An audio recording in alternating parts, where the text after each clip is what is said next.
See, Chen is a regressor who returned from a future where the entire world was conquered by demons. He was the last survivor, fighting for years until he finally defeated the Demon King by self-destructing alongside him. Then, after a blinding light, he wakes up back in the past inside his dorm room. He feels confused and wonders if he has somehow reached the afterlife. But when he looks outside the window and sees people standing there, he slowly starts to realize what happened. After a moment, it finally hits him that his wish came true. He has gone back in time to his university days from 10 years ago. Just then, a strange hologram appears and tells Chen that the power of gluttony has been fully integrated. As he stares out the window, he realizes he has 3 years left before the first demon lord, Wrath, descends. He clearly remembers that this demon lord was responsible for everything that followed. Wrath was the one who opened the gates of hell, allowing the other demon lords to enter the human world one after another. Our hero decides that he must find where Demon Lord Wrath will appear and eliminate him before the gates can even open. Snapping out of his thoughts, Chen focuses on the floating interface beside him, which clearly displays his stats.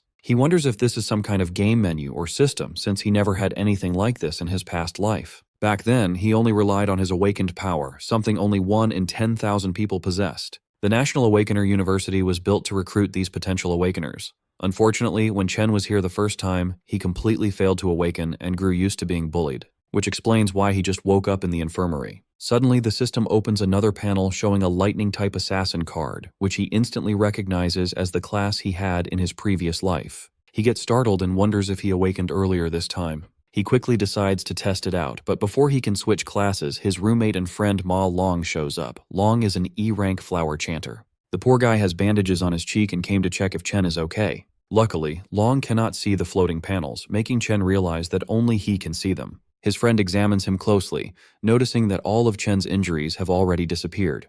He wonders how a non-awakener is recovering faster than someone like him who already awakened. Chen remembers Long from his previous life. His roommate managed to awaken during university, yet he ended up as one of the weakest awakeners and was brutally murdered on the 3rd day after Wrath descended. Chen smiles quietly as he looks at his old friend again. Long then reminds him that their rank test is tomorrow and they need to get ready. Long feels bad for Chen, thinking he still hasn't awakened, but reminds him that this test is extremely important if he wants to graduate. As they walk through the lively streets, Chen casually mentions that it has been a long time since he saw so many people around, which scares the hell out of his roommate. Chen thinks to himself that if he does nothing in this life, they will all face the same miserable future again. Because of that, he decides to train as hard as possible and raise his level quickly.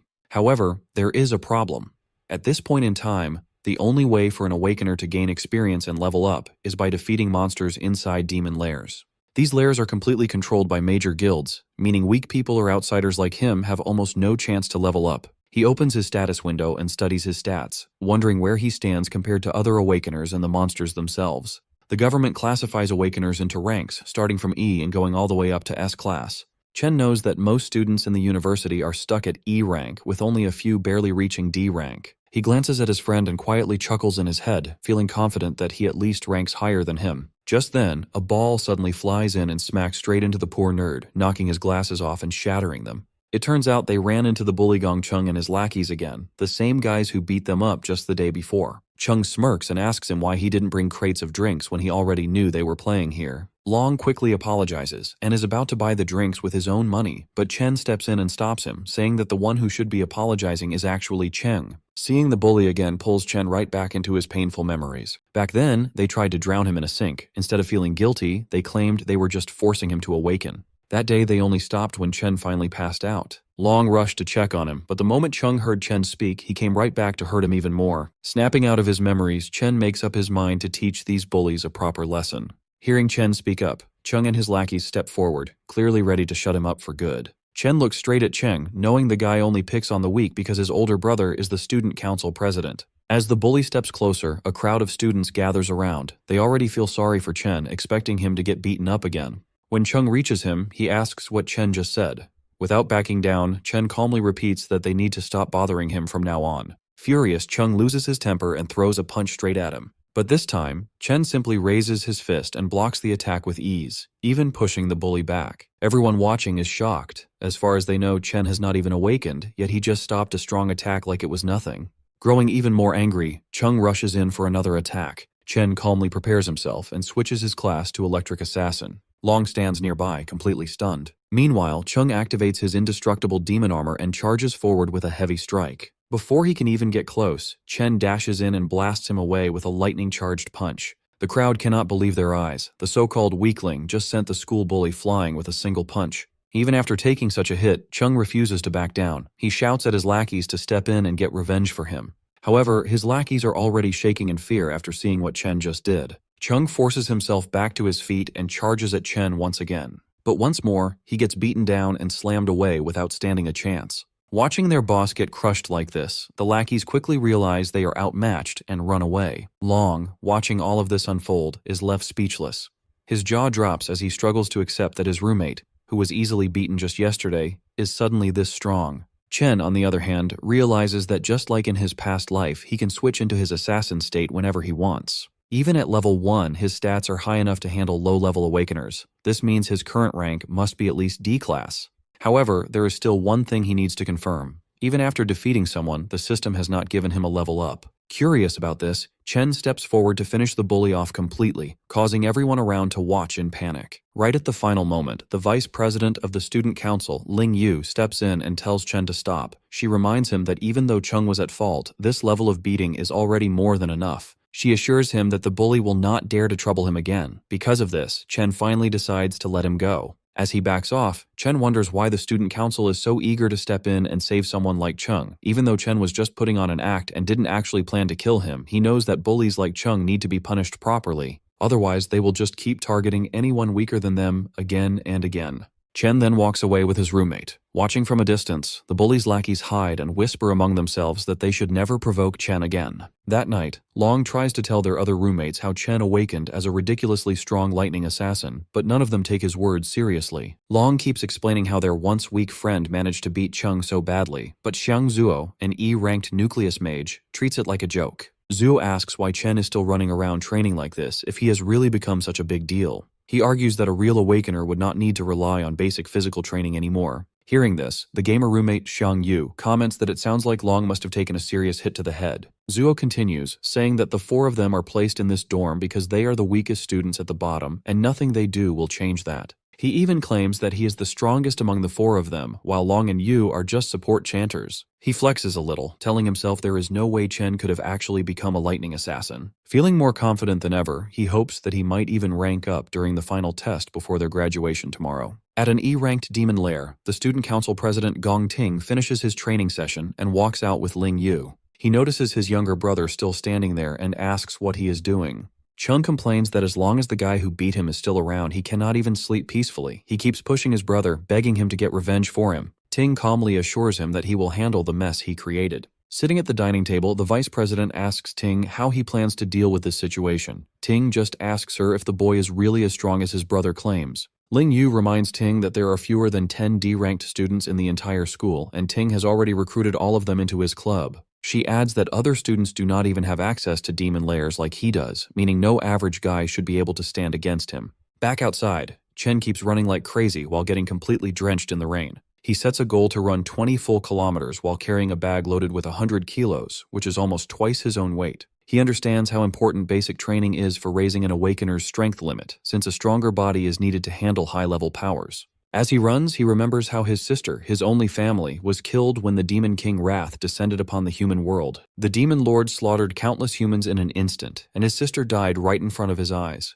He makes defeating this Demon King his main goal, since that moment was the start of all the destruction. Chen knows that the Demon Lord is already growing stronger, even with 3 years left before his arrival. Because of this, Chen needs to grow even faster if he wants any chance of winning. Right at that moment, his sister Siyun calls him. Hearing her voice again after so long leaves him completely silent for a moment. She explains that she could not call earlier because she was busy with a competition. She adds that their rent problem might be fixed if she manages to win a prize. While she keeps talking, Chen quietly listens and smiles. He feels a strong promise in his heart to protect her and give her the life she deserves this time around. After the call ends, he returns to his training and completes 3 more laps around the university. Once he is done, he heads straight for a shower, feeling that he is slowly getting used to this younger body and its strong potential for growth. He sits down and starts thinking about the demon lairs, which only rich people can access. He knows that he will need to defeat monsters somehow in order to grow stronger. While thinking about this problem, he eventually falls asleep and finds himself pulled into the gluttony system.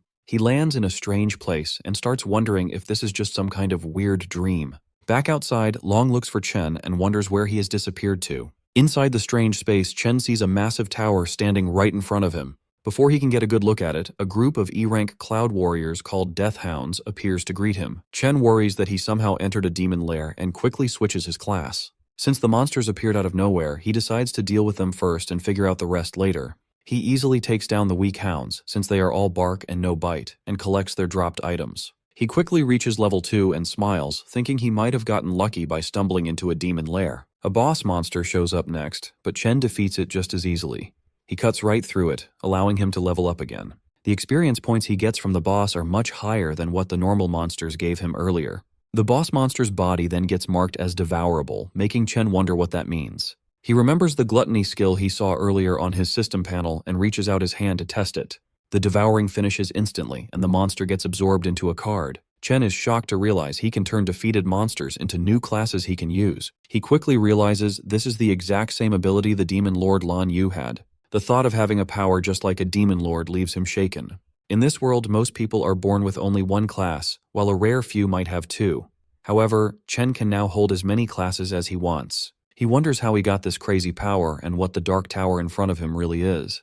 While he thinks about all this, he feels a strong presence, and a new demon appears holding 2 S-rank blades. The demon is clearly an S-rank, meaning Chen has no real chance of winning. Knowing he is badly outmatched, Chen still summons a lightning sword to fight back and gamble for his life. Strangely, the demon standing in front of him somehow knows his name. The demon trades blows with Chen, but it is clear that the monster is only toying with him. It avoids hitting his vital points on purpose and just keeps knocking him down over and over. After pushing Chen to his limit, the demon finally speaks. It tells Chen he can survive if he stays and guards the tower with it. Chen refuses the offer, so the demon brutally slashes his arm. The demon threatens to finish him off. It explains that it only went easy on him because Chen is the only person who could reach this place. It asks him to think about it one more time, but Chen does not lose hope. He refuses again, ignoring the danger he is in. He shouts and charges forward, determined to fight back, and attacks the demon again. During the whole fight, Chen has been studying the demon's movements. He noticed a 0.4 second delay before every swing. He knows he can use that tiny window of time to watch the angle of the monster's wrist and dodge the attack perfectly. He also found a 0.2 second recovery pause where the demon is defenseless. He plans to use that short opening to aim right for its heart. Even though he manages to pull off this risky move, he knows a D rank like him cannot truly beat an S rank. His real goal is to paralyze the demon just long enough so he can escape. He does exactly that and runs toward the only light he can see, hoping it is a way out. But just as he reaches the light, it vanishes. The demon tells him it was just an illusion and that there is no exit in this place. The demon explains that this palace is not actually a demon lair at all. However, it praises Chen for finding the flaws in its attacks so quickly. The demon reveals itself as the Purgatory Rakshasa. It tells Chen that he really is the one who can bring hope. As Chen takes a closer look at the demon's body, he gets a shock. He realizes he has seen this exact same look before on the demon lord Lan Yu. Our hero remembers the final battle before he went back in time. His opponent in that fight was no ordinary demon. During their fight, the creature first turned into a dragon. Then it kept changing into other scary high-level monsters. It used boiling magma, poisonous vines, and lightning that was even stronger than his own. But out of all those forms, the one that really caught his attention looked exactly like the demon standing in front of him right now. He realizes something shocking. Every single transformation must have been part of Demon King Lan Yu's power. Since that power is now inside him, the demon he sees right now is just the power of gluttony absorbed into his own body. His smart guess really impresses the demon. It calmly tells him that he is truly worthy of inheriting the power of this entire dimension. Chen frowns, confused about what it means by the entire dimension. A golden void key appears in the demon's hand. It is the only way to enter and leave the giant tower behind him. The demon explains that Demon King Lan Yu ate countless powerful monsters. Its sacred duty was to guard the tower that traps the strongest ones among them. Now, it decides to give that key to him. Rakshasa wants him to eat those demons, grow stronger, and take over its mission. Confused, Chen asks why a demon would ever help a human. The creature replies that even in the demon world, there are good guys and bad guys. One evil monster killed its whole clan just for fun. Since that day, it has waited for a chance to get revenge on that monster. Now, it believes it has found the right person to grant that wish. It tells our boy that someone was right about him being their best hope for revenge. Chen immediately asks who that person is. The demon just replies that all the answers are waiting inside the tower, speaking in a mysterious tone like an old sage. With its final words, it offers all of its remaining energy to him. In return, the demon tells him that he must become the strongest human on the planet. It will not be easy to eat every single wild beast hiding inside the tower. Each of those smart creatures will be a huge challenge to beat. The demon gives its final warning, saying that only someone with a strong hunger to grow stronger deserves Purgatory Rakshasa's power. That is the drive he needs to kill every demon king in existence. After saying that, the demon's body turns into a burning ball of energy for Chen to absorb. Chen immediately levels up 8 times and gets 2 of Rakshasa's swords. Without hesitation, he accepts the mission, promising to carry out the fallen warrior's final wish. Along with the stat boosts, he unlocks the ability to control gravity and absorb power from dead humans and demons. The next morning, he slowly opens his eyes, waking up inside his dorm like any normal day. He jumps up when a loud voice echoes through the room.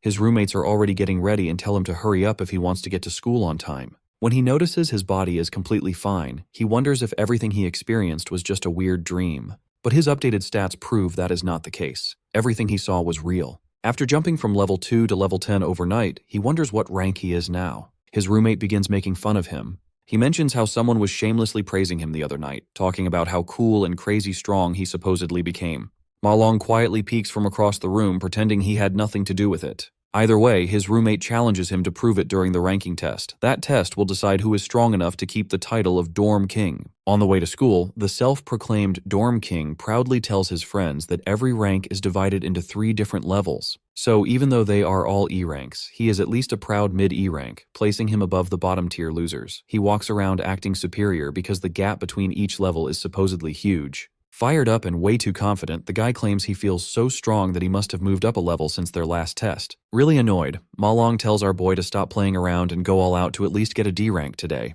That way, the Dorm King might finally shut up. The boys arrive at school, where everyone is nervously gathered for the ranking ceremony. The bullies walk in like they own the campus, insulting anyone who dares to look at them. Even the Dorm King's confident smile completely disappears the second he sees them. But the bullies also lose their nerve. They immediately start bowing respectfully to Big Brother Chen without hesitation. His roommates slowly begin to realize that maybe everything Ma Long said was not complete nonsense after all.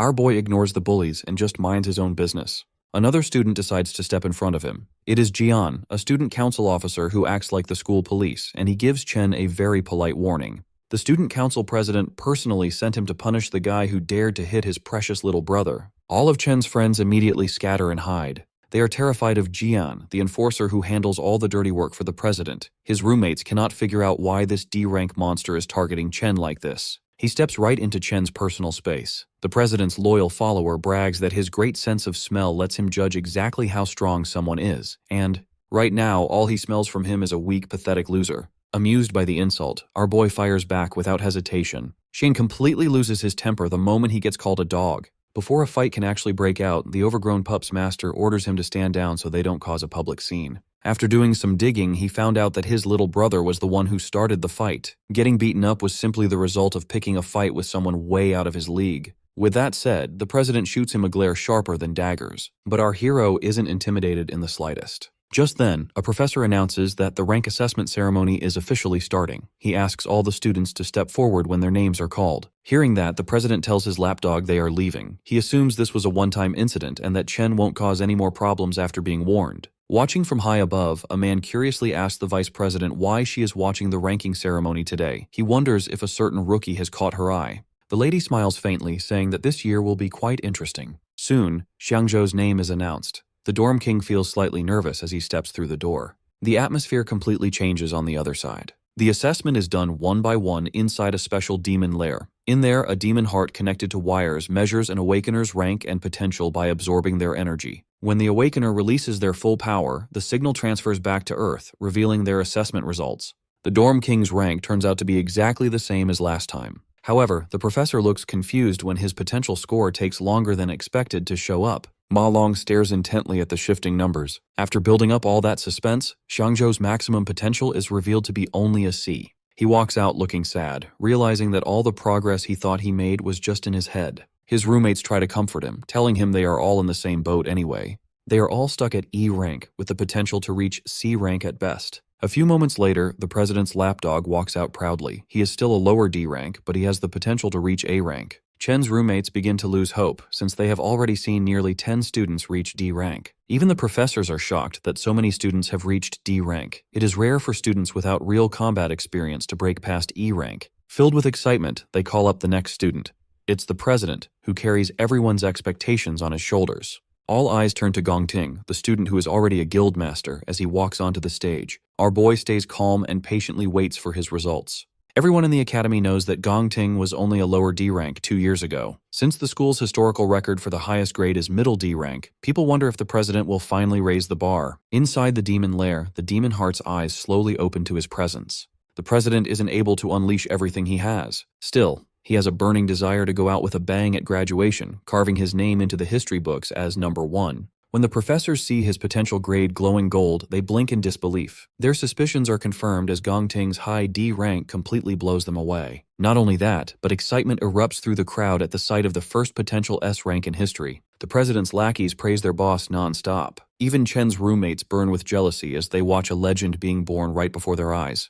The professors quietly agree among themselves that this news must be sent to the administration immediately. They need to treat their precious S-rank candidate with the utmost care, making sure he never leaves the country. On top of that, he is the youngest student in the academy to be involved with a guild. Their school's name is now guaranteed to dominate the headlines. Observing from above, Principal Yuan Long realizes that Vice President Ling Yu already knew about his potential. That is exactly why she came in person to watch the ceremony. However, she makes things even more interesting by revealing that he wasn't the only one she came to observe today. Besides the flashy president, there is another student she finds much more interesting. Right on cue, that exact student is the next one called onto the stage. Jean comes up with a bright idea and decides to taunt the mysterious urban legend, urging him not to end up as E-rank trash like his roommates. He says they will become a laughingstock if that happens, adding that it's a disgrace for them to even show up at such a prestigious event. Long backs up his friend and boldly claims that he will knock everyone's socks off. The crowd watches in pure anticipation. Chen finally enters the demon lair, and the demon heart instantly senses intense pressure as he approaches. Our hero recalls that the best way for an awakener to secure a good future is to join a high-ranking guild. He knows the only way to reach that goal is by performing well during the graduation combat assessment. There, candidates must choose their own members to form a 10-person squad. The squad that takes first place gets directly recruited into the nation's top-tier Imperial Guild, making the purpose of this test very clear to everyone. Jian begins recruiting and introduces another low-tier D rank to his boss. He proudly claims that their party is now complete. He explains that they already have all the D ranks along with the president's brother on their team, so there is no way they can lose first place. Jean knows that strong students will naturally group together to form the best party, leaving the weakest to do the same. This creates a brutal environment of survival of the fittest, where the weak are easily cast aside and eliminated. After some time passes, Long starts to feel anxious because the screen isn't changing. The crowd quickly assumes that Chen must be so weak that the system can't even register his presence. Jian then tells Ting that the remaining students are nothing but trash, so they should just leave instead of wasting their time. However, right as they get ready to leave, the screen suddenly flickers and displays a high D rank label, sending the entire crowd into chaos. Shock spreads across everyone's faces. The president and the student council also react in disbelief at this unexpected result. Soon, the system detects a strange change in the results. It turns out Chen is using the system to see how his level 10 base stats in his normal physical form translate during the evaluation. After seeing a D rank, he switches his class to the Infernal Death King, which is his weakest devoured class so far. His rank instantly shifts from high D to mid C, completely blowing the crowd away. The council struggles to believe that the machine is still working properly. Even the scientists question the situation, wondering why the results keep changing. They soon start to suspect that the machine might be broken beyond repair. At that exact moment, the demon heart becomes unstable, and the results change strangely once again. Chen notices this and decides to switch to a stronger class, transforming into the Purgatory Rakshasa. The demon heart grows anxious as a violent storm brews outside the demon lair. Jian shouts in confusion, treating the storm like a celestial sign that history is rewriting itself as if their dorm has produced a divine monster. In the very next moment, his potential flickers to S rank, leaving both the scientists and President Ting completely stunned. However, the system suddenly displays a warning. The user's potential exceeds its maximum load and cannot be detected under the current limits. Jian's brain almost shuts down like a blue screen of death, and his soul nearly leaves his body from pure shock. As the system begins to break apart under the overwhelming pressure, the scientists rush forward in a panic, wanting to ensure the student doesn't get hurt. But when they finally arrive, they freeze in disbelief. They find a shriveled raisin sitting where the demon heart once was, since it completely burned out from extreme overuse. It turns out Chen might have scared it a little too much. Still, he ends up devouring it and gains the ability to see anyone's rank, along with receiving warnings about nearby dangers. He walks out of the demon lair and is pleasantly surprised when everyone's rank appears right in front of him. But he quickly notices that the president has hidden his true potential, turning out to be nothing more than a mediocre C rank at best. The scientists walk out awkwardly and inform everyone that the demon heart suffered a heart attack from extreme strain, so they must pause the testing for now. They label Chen's stats as a probable error and announce that a full report will be sent to the higher-ups for review. The remaining students are told to return the next day for their assessment, as a new testing device will be ready by then. On the way back, Chen's roommates hype him up and treat him like an absolute legend after what he just pulled off in front of everyone. Jean clearly can't handle his jealousy. He calls Chen a fraud and demands compensation for breaking the machine and wasting the council's time, acting like a sore loser. Just as Chen reaches his limit and prepares to destroy the guy on the spot, Ting steps in and immediately calls Jian out. The president warns him not to disrespect their teammate, which completely shocks Jian. Ting then extends his hand, inviting the newly revealed powerhouse to join his team. He confidently promises that together they will undoubtedly achieve the highest score in history. Jean starts to panic in the background. He knows someone will have to get kicked off the team to make room for Chen, and this will definitely cause trouble with the brothers. He knows that joining Ting's team practically guarantees first place. Because of this, he wonders what makes Chen so special, especially when other people could not even bribe their way onto the team no matter how hard they tried. Jean swallows his pride and slowly welcomes Chen to the team, placing a hesitant hand on his shoulder. Chen immediately slaps his hand away and says he has zero interest in joining them. This response makes Jian sweat in fear, while Ting just watches the whole thing in silence. Jean snaps at Chen and says he has no clue what he is turning down, reminding him that their team is easily the best in the whole school. Chen turns his back and walks away. He says it has nothing to do with them and calls their group too noisy to deal with. He tells them not to bother him again. Jian boils with anger after being rejected so rudely. The whole school quickly begins to gossip about Chen's refusal. Most students think he plans to take first place all for himself after revealing his C rank. Now, the whole school gets to enjoy the drama unfolding right in front of them. Chen's roommates fully enjoy seeing the humiliated looks on Jian and Ting's faces after such a public and brutal rejection. The president stays calm and tells Jian not to worry if Chen has his own plans. Seeing this, the watching principal sighs in disappointment. He had really hoped the boys would team up. He wanted them to work together to break a new school record. However, Ling points out that things are much more interesting this way. She explains that Ting grew up rich and spoiled, so he will definitely see this refusal as a declaration of war. She reminds the principal that the president is not an easy person to cross once his pride is hurt. Jean keeps complaining, saying Chen only has a big ego because a test error showed he was a C rank. Ting hints that the result might actually be real. He admits that even if it is unlikely, he cannot let anyone take his first place spot. Jean remembers that Chen is likely just a normal student with no real combat experience. On the other hand, the council members are elites who secretly trained inside a demon lair to get strong. He suggests going to teach Chen a lesson for being so rude. Ting cuts him off and asks if he really thinks their president is petty enough to do that. Jean realizes his mistake and apologizes. Ting then cancels their karaoke plans and tells Jian to handle the situation by himself. He coldly adds that whatever Jian chooses to do has nothing to do with him. Chen understands the hidden message right away. Soon after, a spy walks up to Jian. He reports that Chen already left the school to go home for a while. He mentions that Chen left without even stopping to eat, making things very convenient for them.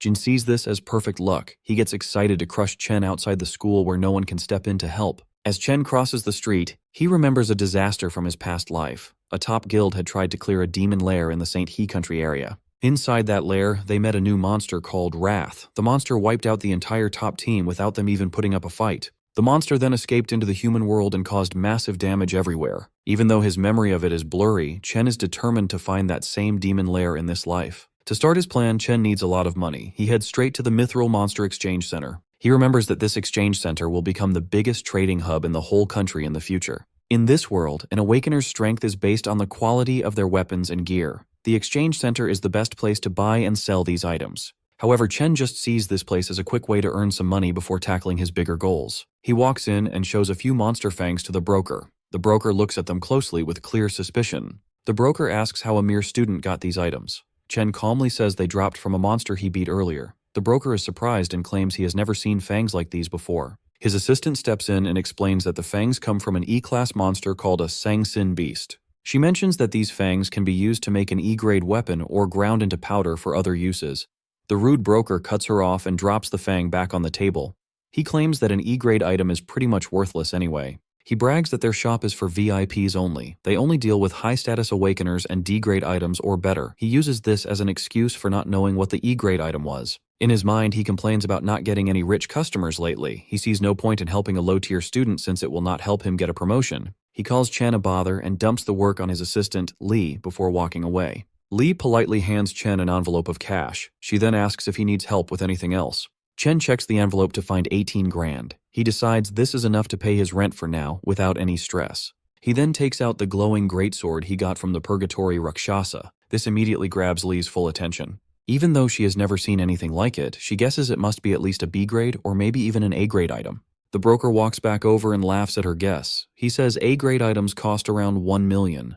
Having worked there for years, he claims he has never even seen an A grade item in person. Just then, the shop owner walks in. He calmly says that the weapon is neither A grade nor B grade. The broker praises his boss's smart judgment. He smugly agrees that a mere student could never own something so valuable. However, the owner explains that the weapon comes from the Purgatory lands. He reveals that it is actually an S-grade item. Both the broker and the assistant freeze in total shock after hearing this. The owner immediately shakes Chen's hand and warmly welcomes him as an honored VIP guest. He invites Chen into the VIP room and tells him to ask for whatever he needs. Chen feels very satisfied. The owner, Qingji, finally showed up just as he planned. Once they settle into the VIP room, the guild boss asks Chen how much he wants to sell the weapon for. Chen immediately answers with 1 million, which surprises the green-haired boss. The boss tells him it could easily sell for tens of millions, since it is extremely valuable. However, Chen explains that he just wants to use the greatsword as collateral for a $1 million loan for a month. This leaves the man even more surprised. He realizes Chen is very smart and wonders who exactly he is. Chen continues, saying he will pay back the main amount in 30 days and the interest the month after. Before answering, the guild boss tells the girl to step outside so they can discuss business privately. Once she leaves, the man mentions that he knows Chen goes to the National Awakener University, where the seniors are about to graduate. He adds that he knows the graduation test is in 30 days and the prize money is exactly 1 million. The boss then asks Chen directly if he is completely sure he will get first place in that test. The guild boss figures out that Chen desperately needs money and wouldn't be doing this unless it was his last option. In the end, he offers to lend Chen 1.5 million right away with absolutely no interest. Reaching his hand out, he smiles and says this will be the start of a beautiful friendship. Chen is left speechless by the generous offer. The man reassures him that he won't let a single word leak out from this room. He simply asks that in return, Chen comes to his guild whenever he wants to trade anything else. Chen thinks to himself that this man figured everything out so easily, yet didn't try to scam him. He now understands why the guild boss becomes such a big shot in the future. Chen shakes his hand, realizing that he needs strong allies if he ever wants to defeat the Demon Lord. A few moments later, the contract is signed, and the money is sent to his account instantly. The guild boss then asks if he needs to borrow a weapon for the test, since he just gave his away. Even though the guild doesn't have any S-rank gear, they still have plenty of high-quality A-rank equipment for him to choose from. Chen tells him not to worry. He then simply summons the other greatsword he got earlier, leaving the guild members completely blown away. With that, Chen takes his leave. Right after, the guild boss promotes the pink-haired girl to supervisor for bringing in such a high-level client. Before fully leaving, Chen realizes he forgot to buy something and turns back toward the counter. A few hours later, Chen is waiting at a bus stop. He remembers how, in his past life, he struggled a lot to reach the top, and people treated him like trash. He worked endless shifts just to make ends meet, and he and his sister had to live like they were almost homeless to survive each month. His sister, Yuan, managed to get into her dream university back then, but she gave it up, claiming the campus was too far from her brother. But in reality, she was just afraid of putting a heavier financial burden on him. Back in the present, he wonders why she hasn't shown up yet and starts looking around. Just then, a voice calls out, calling him stupid for searching near the entrance instead of the exit. It's Yuan. Pulling along her huge suitcase, she tells him they are broke again because the rent drained all their money. However, Chen just stands there in complete shock, since it has been 7 years since he last saw her. She tells him to help her with her bags. Getting no response, she waves her hand in front of his face, trying to snap him out of it. At that moment, Chen suddenly rushes forward and hugs her tightly, catching her by surprise. After a few awkward moments, she pokes his sides to break free from his grip, scolding him for nearly suffocating her. She tells him he has been acting pretty weird lately and wonders if his crush finally rejected him, but he just brushes it off. The two start walking together while she continues to talk about her exams. Even so, Chen is more than happy to listen to everything, promising himself that he will never let anything bad happen to her in this life. Elsewhere in a dark alleyway, a few thugs are waiting around. After confirming that Chen will pass through the area, their leader Jian tells his men to stay low until their target shows up so they can ambush him together. With a crazy smile on his face, he tells himself that he will definitely punish Chen for what he did. One of the thugs asks if they will get in trouble if the situation escalates. The Cloud Assassin replies that he initially just wanted to teach the guy a lesson, but his recent encounter really made him mad. Recalling how Chen humiliated him, he tells his goons to leave some of the fun for him, swearing to teach our hero a lesson he won't forget. Jean brags about being the best Cloud Assassin around, drooling as he imagines the look of despair on his target's face. As Chen and his sister walk together, Yun points out that he has been acting strange lately and wonders if the exams are stressing him out. She quickly plays it off, teasing that a weakling like him shouldn't overthink things. She reminds him of his own advice, to keep going no matter what and leave the rest to fate. Trying to lift his spirits, she starts singing a motivational song as they enter an alley. Chen is pleasantly surprised that she noticed his change in mood so easily, though he realizes she still doesn't know about his awakened powers and newfound wealth. When he confidently replies that he is fine, she wonders if it's just his male pride talking. Yun shakes her head, thinking to herself that her brother is finally becoming a man. Trailing behind them, one of the thugs tells Jian that their target is with a girl. This makes Jian extremely excited, knowing the alley has no cameras and they won't get caught. However, Chen instantly senses their evil intentions and realizes it's the same scumbags from the student council. Taking out some wireless earbuds, he places them in his sister's ears. He tells her to listen to a song he recently started enjoying. This catches her off guard since he rarely listens to music, but she goes along with it to understand him better. Chen then turns around, staring daggers at the scumbags as they slowly advance. With the music playing in Yun's ears, the thugs rush forward and the fight begins. Chen immediately switches to his lightning class. He thinks about how it has been 7 years since he lost his sister, and he just got her back. Filled with anger, he wonders where these guys got the nerve to attack them, dashing forward like a bolt of lightning. He kicks the first thug so hard that he goes flying, causing the others to break a sweat. Chen charges his fist and punches 3 of them in a row, finishing off the 4th with a brutal knee strike. One brave goon tries to attack, but Chen simply grabs his hand. Without any effort, he breaks it like a piece of dry spaghetti. The guy screams in pain, only to receive a heavy punch straight to his nose. Seeing his men get thrown around, Jian freezes in shock, wondering how Chen became so strong. Chen doesn't stop there, continuing to throw punches left and right as he makes his way toward the Cloud Assassin. When Chen finally reaches him, Jian tries to convince himself that he is the strongest assassin alive, declaring that he cannot lose. Our hero quickly brings him back to reality with a devastating punch that sends him flying. He follows up by rushing forward, unleashing a combo of punches that knocks several of Jian's teeth loose. The Cloud Assassin rolls violently across the ground and crashes into a wall. He looks up only to see Chen staring right at him like a demon. Chen looks down at the defeated Jian and reminds the piece of trash that he already warned him to stay away. Staring straight into his soul, he asks if the brainless scum can't even understand basic human speech. Beaten beyond recognition, the once arrogant assassin can no longer feel his legs, with half the bones in his body completely shattered. Realizing he messed with the absolute wrong guy, he barely manages to mumble out a pathetic apology. Chen promptly shuts him up, grabbing his collar and pressing a cold dagger right against his face. Staring into Chen's eyes, the so-called top assassin sees it clearly. There is absolutely zero hesitation to kill. This is not the aura of a normal high school student. Jane cannot help but wonder what kind of hellish experiences could turn a man into a monster like Chen. Dripping with cold malice, Chen tells the broken boy to remember his words carefully if he wants to avoid a repeat of this nightmare. He won't hesitate to tear them apart if they ever try anything stupid again. Delivering his final warning, he adds one last chilling condition for emphasis. If they so much as step within a mile of his sister, he will gladly hunt down and erase everyone close to them, one by one. With his message delivered, he drops the dagger and casually walks back to Yuni's side before the background song even finishes playing. Meanwhile, his sister is completely overwhelmed with emotion, moved to tears by the painfully sad and lonely lyrics of the track. She cries, heartbroken and confused over what her brother must have endured to change so drastically over the years. She even wonders if her support back then was simply not enough. Wiping her tears, she spins around, determined to give him a proper scolding. But she freezes mid-sentence the instant she spots the gift in his hand. The shiny, gold-plated pen she has always dreamed of owning is sitting right in front of her eyes. Yun flushes bright red with overwhelming excitement. She can hardly believe her brother actually bought her the newest holographic magic pen, an item that costs more than their entire monthly rent. Her adorable reaction immediately warms Chen's heart. Her expression makes it obvious she doesn't want to return it, even if doing so would be the responsible choice while they are so far behind on rent. Clenching his fist behind his back, Chen silently swears to protect his sister's smile in this life and ensure she makes it into her dream school. Back at home, Yuni happily spends hours tracing glowing holographic drawings in the air. Watching her, her big brother quietly enjoys a bowl of her homemade ramen, genuinely glad that she loves the gift. Even so, the reality of their situation kicks in, and she worries about him spending so much money on her when next month's rent isn't even covered. In response, Chen flashes a proud smile and reveals that their rent for the entire year has already been paid in full. He casually brags that his little business venture with a friend has been highly profitable lately, but Yoon is sharp and immediately shoots him a suspicious glare. She is clearly not buying this incredibly convenient business story. That being said, she chooses not to push the subject further. Honestly, she can't even remember the last time her big brother laughed so openly and freely.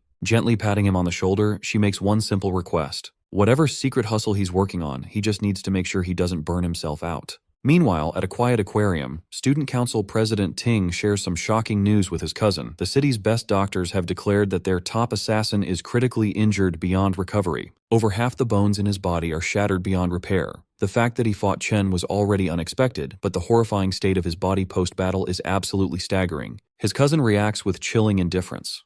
Her only disappointment is that the number of elite graduate students joining his team has now dropped. But the president is just as ruthless, brushing it off by stating he'll actually perform better without some burdensome NPC weighing him down. Just then, their uncle, who also serves as the academy's director of employment, speaks up. Director Gong Xuan calmly delivers his official report regarding our hero's recent moves. His detailed investigation into the chaos at the ranking ceremony has finally concluded, and the results are undeniable. Chen genuinely ranks higher than the student council president himself. This massive revelation catches the former top student completely off guard. The director then offers a stern word of advice, revealing that Ting's father personally requested a vice chairman of the alliance to evaluate his upcoming combat exam performance.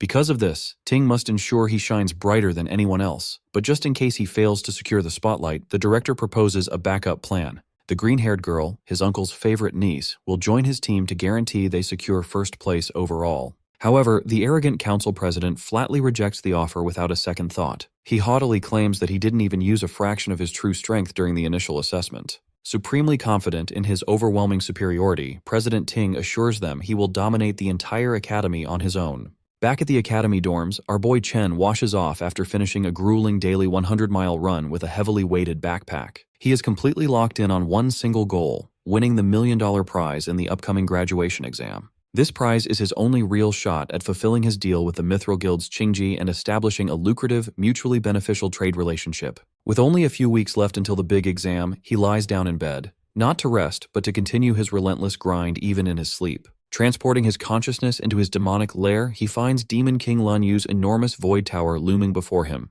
Without a hint of hesitation, he marches up the long, imposing staircase leading to its entrance. Previously, his first assessment using the Gravehound King class reached a respectable mid-C rank. On the other hand, the sheer, overwhelming strength of his Abyssal Fiend class completely overloaded the Academy's rating system. Even the Demon Heart itself was utterly incapable of properly classifying its true potential. Because of this, the only way to accurately evaluate his remaining classes becomes painfully obvious. He must unlock the Void Tower and test their raw destructive power directly on the battlefield. Stepping inside, Chen is curious about what kind of brutal, nightmarish challenge the tower will throw his way. But the moment he sees what waits for him inside, his eyes widen in pure shock. He gets transported to a strange dimension, standing on top of a massive white planet floating in space.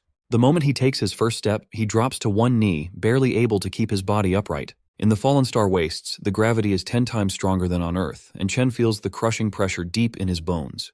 Behind him, the tower entrance vanishes. He knows this means he has to defeat the boss to reopen the exit, so he needs to adapt quickly before any monsters can ambush him. However, a phantom lion prowling nearby isn't going to give him that chance. Left with no other choice, Chen instantly switches to his lightning class. The lion lunges at him, but he narrowly dodges and stabs it right in the shoulder. The beast roars in anger, but the strike doesn't do much damage since it missed its vital spots. He quickly realizes that his attacks are just as slow and sloppy as his current ability to move. The phantom lion easily pins him to the ground and goes in to take a bite out of him. This shows just how well these monsters have adapted to the extreme gravity. He lets the lion bite his arm for a moment before quickly switching to his Abyssal Fiend class. The change instantly gives him a different kind of stat boost. Trading away some speed, he gains a massive amount of strength and stamina, which is exactly what he needs for close combat. His class change slams the aggressive beast down, immediately flipping the fight in his favor. Rakshasa's gravity manipulation proves to be extremely useful. On a planet with 10 times normal gravity, a 3-time multiplier hits with brutal force. The lion roars furiously, but Chen shows no mercy, crushing it right into the ground. Afterward, he sprawls out on the floor to catch his breath. Gluttony surprises him with a well-deserved level-up notification. He then learns that every class has a star rating. The number of stars shows how much his stats boost when he switches to that class. Right now, Purgatory Rakshasa has the most stars out of all his options. But even with that advantage, he still had to fight for his life against a B-rank Phantom Lion. It is clear he still has a long way to go before reaching his full SSS rank potential. To make matters worse, he's annoyed to see that Gluttony won't even give him the option to absorb the creature. This monster clearly wasn't the floor boss either, since the exit didn't appear after he killed it. Suddenly, a massive door opens behind him. Dozens of glowing eyes peer out from the dark. Reality hits him hard. All the effort it took to beat just one Phantom Lion is nothing compared to what is coming next. Countless B-rank monsters pour out of the door, clawing and attacking him from every direction. Only now does he finally understand what Rakshasa warned him about. The demon told him that the tower was filled with ruthless beasts and that his path would be full of endless pain and suffering. But he was also told to endure it all so he could adapt and grow stronger. Chen suddenly jolts awake from his sleep, feeling like he just survived the worst nightmare of his life. Everyone else in the room is still fast asleep, completely unaware that he just felt the agony of being torn apart by monsters.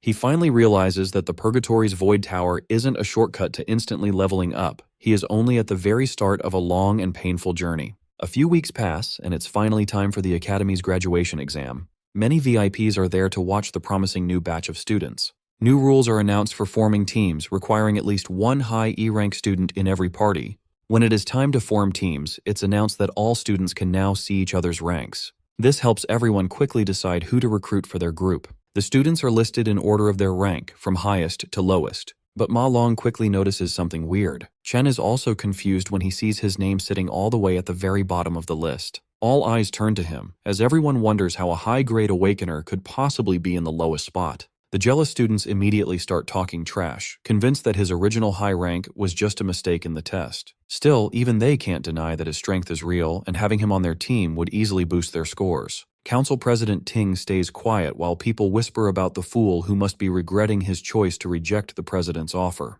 It turns out the man behind this trick is his own uncle, Gong Xuan. He figured no one would invite Chen to their party after seeing him ranked at the bottom. His plan was simple. If Chen can't even qualify, he won't get a chance to beat the president's team. A few hours earlier, the entire classroom practically begs President Ting to let them join his team. They try their best to flatter him, but Chung shuts them down, saying they can only add one more person. Now, all the other students have formed their own teams, leaving only the weakest dorm behind. Long says they tried asking everyone, but no one wants to join them. Since they only have 4 people right now, they cannot take part in the graduation test. He complains that it is very suspicious that Chen's score was dropped to the lowest rank, making him unfit to even take part. Since the rules require at least one high-level E rank, it feels like their group was targeted on purpose. The graduation test is the only way students can show their talent and get scouted by top guilds. In the final test, the number of participants decides how many monsters the group will face, so having more people is not an advantage. That is why no one wants anything to do with the weak students, as they would only be an extra burden. To make things worse, the 3 lowest-ranked students are all from the same dorm, leaving them completely isolated. A student calls out to Zuo and tells him they are only missing one person. The guy tries to manipulate him, saying he surely does not want to fail the graduation test by teaming up with his weak dorm mates. Chen realizes that if this keeps going, there is a high chance they will all be left out and will not even get to compete. However, the dorm king rejects the offer and says he will never abandon his roommates. The other group leaves in anger, but he still warns them not to underestimate others. Checking the student list, Long announces that almost everyone has already formed their teams. They only need one more person, but no one is willing to join them. Chen stares at the director and realizes the man shares the same last name as the student council president. He notices these dirty tricks. Chen wonders if Gong Xuan really thinks he is that big of a threat. Not losing hope, he declares that he will definitely take part in the tournament and activates his lightning power. Since the others are showing their hate so openly, he tells himself he does not need to hold back either. Releasing his energy, he steps forward while the officials in charge are surprised by his sudden display of power. Even his dorm mates start to wonder what is going on. Chen recalls that all Awakener schools have a special rule. To create a competitive space, students can challenge anyone at any time. Even though it might look like showing off, this is a way to display strength and get recognized. In situations like this, many people would refuse to fight in the first place. However, he knows the student council president will not back down. As long as he defeats the blonde guy, everyone will want to team up with him. A girl appears at the door and calls out to Chen, asking if he still needs someone on his team. She adds that she also wants to take part in this year's graduation test. The vice president points out that she reached D rank back in middle school, so she will not disappoint him. His dorm mates go crazy, wondering how he managed to get such a beautiful girl on his side. Chung and Ting both look confused about what is happening, while the director nearly chokes on his water. The students start gossiping and wonder why an exchange student wants to join the worst-ranked team in the test. No one really knows who she is, but there is a rumor that she comes from the Saint Kingdom. The director gets very angry and tells her that exchange students cannot take part in the school's graduation test. He goes on to say that Ling never took any rank tests here, nor did she prove her rank, which goes against all the rules. The principal suddenly appears and says that the director is right. Gongshuan is shocked when he sees the old man. The principal then asks why Ling wants to join the test, since she will only stay at the school for a short time. Chen is caught off guard and wonders how the principal suddenly teleported, since he is a warrior class. The old man explains that it would not be fair to others if she joins the test, and she simply plays along. Chen starts sweating when he realizes that he cannot even tell what rank these two are. The director finally gathers the courage to speak up and supports the principal, saying a school cannot function without rules. The principal then changes his tone and explains that the goal of the school is to provide a learning space for awakeners so they can achieve great things in life. Even though the graduation test is a tradition, it is also one of the most important moments in a student's life. He asks how the school will make up for the loss if a student cannot take part due to sudden rule changes. The director starts sweating heavily and wonders if he has finally been exposed. He begins to question if the principal is doing all of this just for Chen. Realizing it is not worth the trouble, the director decides to back down. He tells himself that since the strongest students have already formed a team, they should easily win the test anyway.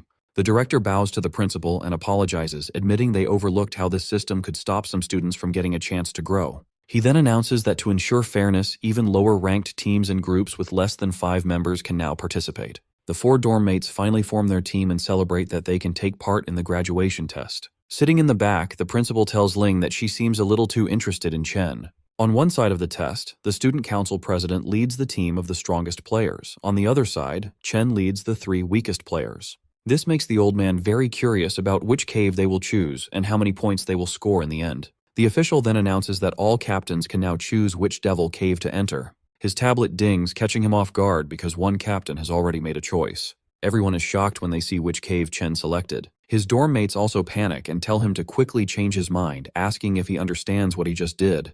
However, Chen remains silent as he continues to stare at the screen. During the graduation test, teams of students enter a devil's cave and earn points by defeating monsters. Defeating monster lords and clearing the dungeon quickly gives separate points.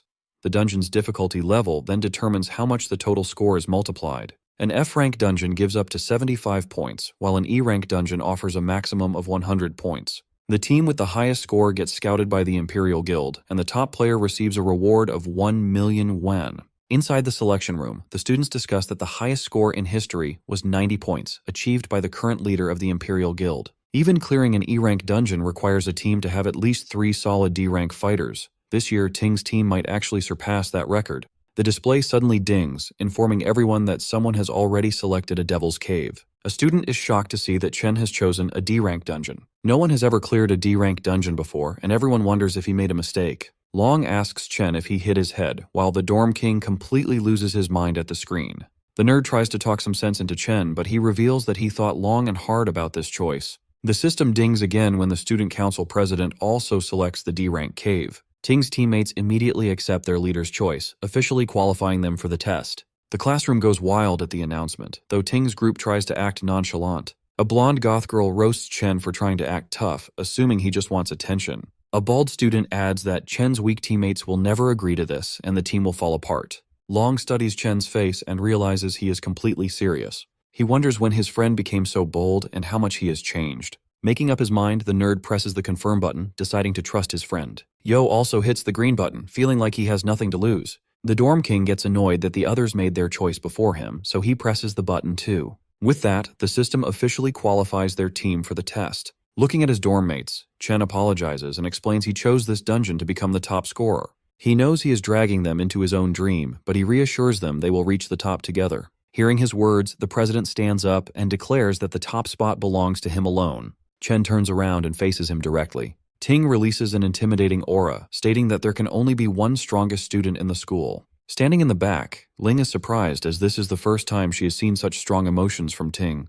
The rivalry between the two is now out in the open. The principal feels proud that the students are so fearless, but Ling is uneasy about Chen choosing a D-rank cave, which even a C-rank fighter cannot clear alone. Even though a student can earn 150 points from a D-rank cave, the difficulty is just too high. On top of that, his teammates are not well suited for it either. The principal adds that with only a month left, it will be impossible for them to improve enough in time. Even so, he still hopes for the best. 2 weeks later at the training grounds, everyone lies exhausted on the floor. Long asks why they are doing physical training while the other students are using simulation training. Chen made them go through all kinds of exhausting exercises, leaving them extremely frustrated. Chen explains that simulation training is actually no help at all. When someone enters a devil's cave for the first time, their mind goes blank and their instincts are the only thing that saves them. The physical training is meant to improve their strength so they can move faster and react better. The best training would be to enter a real dungeon and gain experience, but ordinary students can only dream of that. Only the elites get those opportunities. Furthermore, the elites do everything they can to make sure normal people never catch up, allowing them to stay on top. They have access to resources that regular people spend their entire lives trying to get. The Dorm King asks what ordinary people are supposed to do in that situation. Chen reveals his plan, saying that if they manage to join the Imperial Guild, they can change the entire system.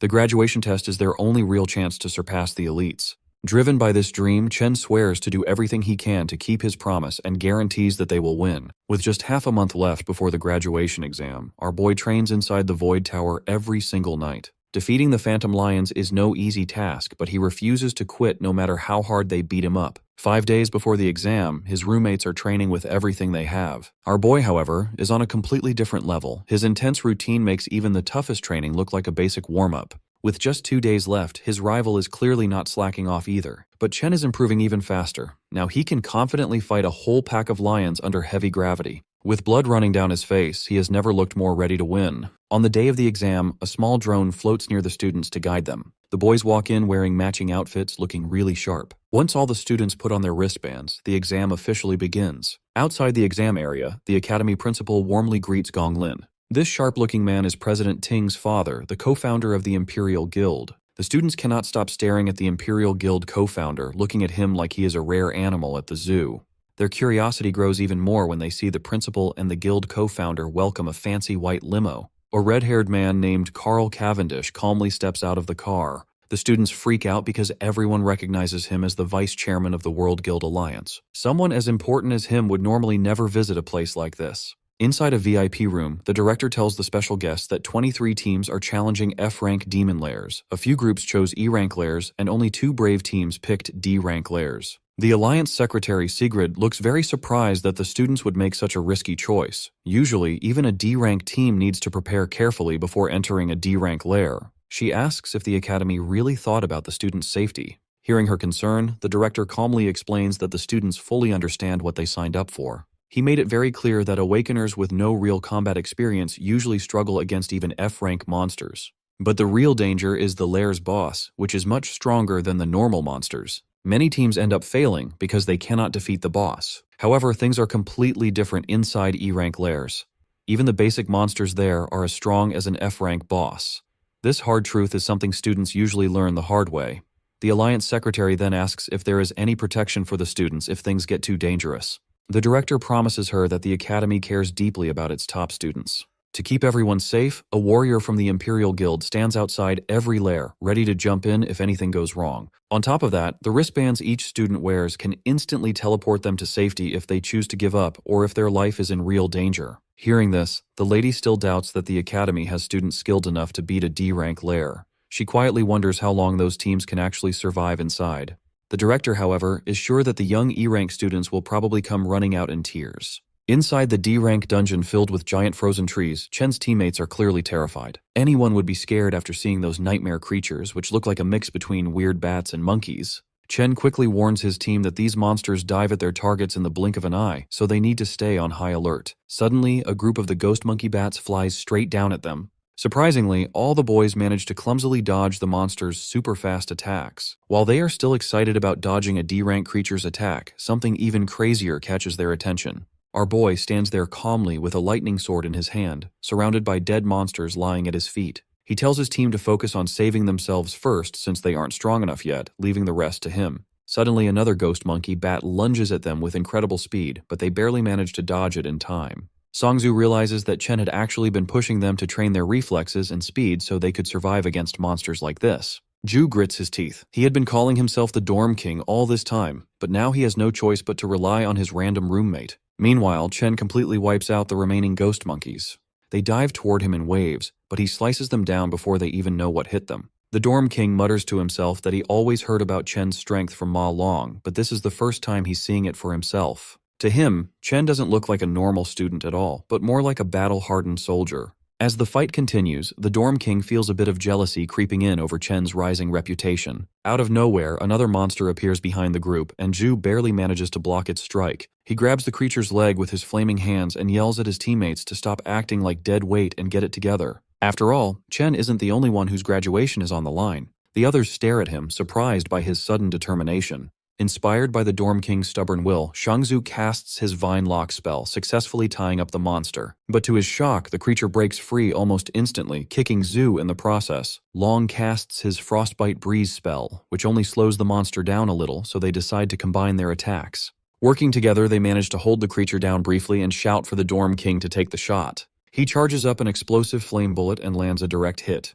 But the attack barely does any damage, only leaving behind a few burnt hairs. He fires several more flame bullets at the monster, but nothing seems to put it down. Shangzhou and Long are already pushed to their limits. The Dorm King decides he can't afford to hold back anymore. He gathers all his strength and unleashes a massive flame attack straight at the monster, triggering a huge explosion. When the smoke clears, only a charred skeleton remains. The drone announces that they have successfully killed a D-class ghost monkey bat. The three of them collapse onto the ground, completely drained. They are thrilled that they actually managed to defeat a D-class monster on their own. Chen walks over, slightly surprised, and they immediately ask if he saw them take it down. The monster leaves behind a single finger bone as loot, and Zuo tries to act tough, casually claiming that killing it was a piece of cake. Chen congratulates them anyway. Soon after, the drone announces that all the monsters inside the Devil's Cave have been cleared. Watching the live feed, Director Gong nearly loses his mind. He can't believe these supposedly weak students with zero real combat experience defeated a D-level threat. The rest of the staff just stay completely silent. At the same time, Vice Chairman Cavendish's assistant calmly praises Chen for his outstanding performance. He thinks to himself that Chen's aura reminds him a lot of an old friend. The Vice Chairman mentions Chen's name and decides to remember him, which instantly worries President Ting's father and the director. To keep the focus away from Chen, the director quickly points everyone's attention toward the student council team inside the other D-rank cave. He points out that the team has already reached the middle section. The chairman's aide praises their teamwork, comparing their skills to a professional guild raid team. Chairman Carl smiles at this and says that the graduates this year are truly impressive compared to past classes. Director Gong whispers to himself that the real battle is just starting, and the best part has yet to be seen. Inside the D-rank Toxic Vine Cavern, the president's party is attacked by poisonous mushroom monsters popping up from all directions. A girl plays her guitar to cast a decay spell, while a star mage groups the mushrooms together using his attraction ability to set up a combo attack. He calls out to the captain, and the president charges in with his sword, ready to finish the monsters off in style. With a single fast strike, the president unleashes his blazing sky sword skill, blowing the mushroom monsters apart perfectly. His teammates notice that the monsters in this school test are exactly the same as the ones they fought during training. Because they know what to expect, the team handles the fight easily without feeling any pressure. They already guessed that the school officials set up the test ahead of time for them. Having the right support makes life much easier for them. Thinking this, they start celebrating early. They are totally confident that they will win first place this year without a real challenge. Down on the final level of the Cloud Forest, the boys are shocked they actually survived long enough to reach the boss monster. In the middle of a frozen wasteland, they spot a giant ghost ape calmly eating its meal. The Dorm King starts sweating right away, just thinking about how strong the monster is. One hit from that beast would probably kill him instantly. Right then, the creature slowly locks its eyes on the weakest person in the group. Ma Long screams in fear, and that single loud noise is enough to make the beast attack. The giant ape jumps right at them in a scary leap. The boys run away as fast as they can to save their lives. Chen just charges forward without any hesitation. He jumps straight into the beast's giant face with a hard kick, then lands a series of fast punches that bounce its heavy body in the air. He ends the fight by completely ripping the monster apart into pieces. Seeing this brutal fight leaves his friends completely shocked. Even after winning, Chen feels annoyed because these D-rank monsters are not giving him enough experience points. The item drops are disappointing too. He then hears his teammates shout in excitement that they found giant mana stones. It turns out the giant ape was hiding the shiny stones inside a hollow tree trunk. His friends are amazed by the surprise treasure and quickly reach out to grab the crystals. Chen shouts a warning for them to stop, but he is a second too late, and a bright flash of light explodes from the trunk. In just a few seconds, the whole area is covered in solid ice. Shangzu, the Dorm King, and the camera drones are completely frozen by the cold blast. Up in the VIP room, the live video feed suddenly cuts out. The shady director smiles, looking like he was waiting for this to happen. He knew high-rank monsters would set traps, and he figured it was only a matter of time before Chen and his rookie team walked right into one. Vice Chairman Cavendish frowns, clearly worried about the students.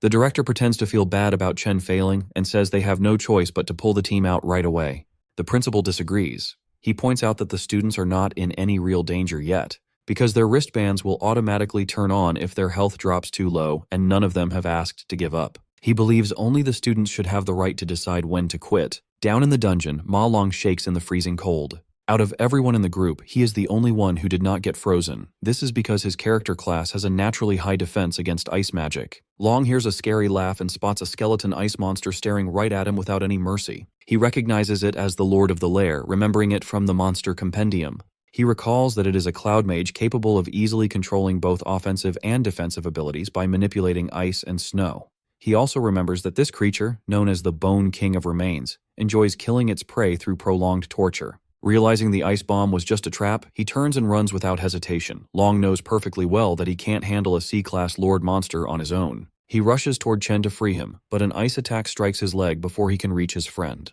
The Bone King laughs at his misery, while Long's bracelet sends out a warning that his leg has been completely pierced. The device offers him the option to abandon the exam, but Long refuses to give up. He still tries to thaw Chen out before they lose their only advantage. Suddenly, another ice shard shoots through his arm, stopping him from freeing Chen despite his desperate efforts. The Bone King enjoys watching Long endure unbearable pain, and his bracelet issues another warning about severe damage. It detects that his arm has also been pierced and notes his dangerously high heart rate, offering him the option to quit the exam once again. Instead of giving up, Long thinks back on his past.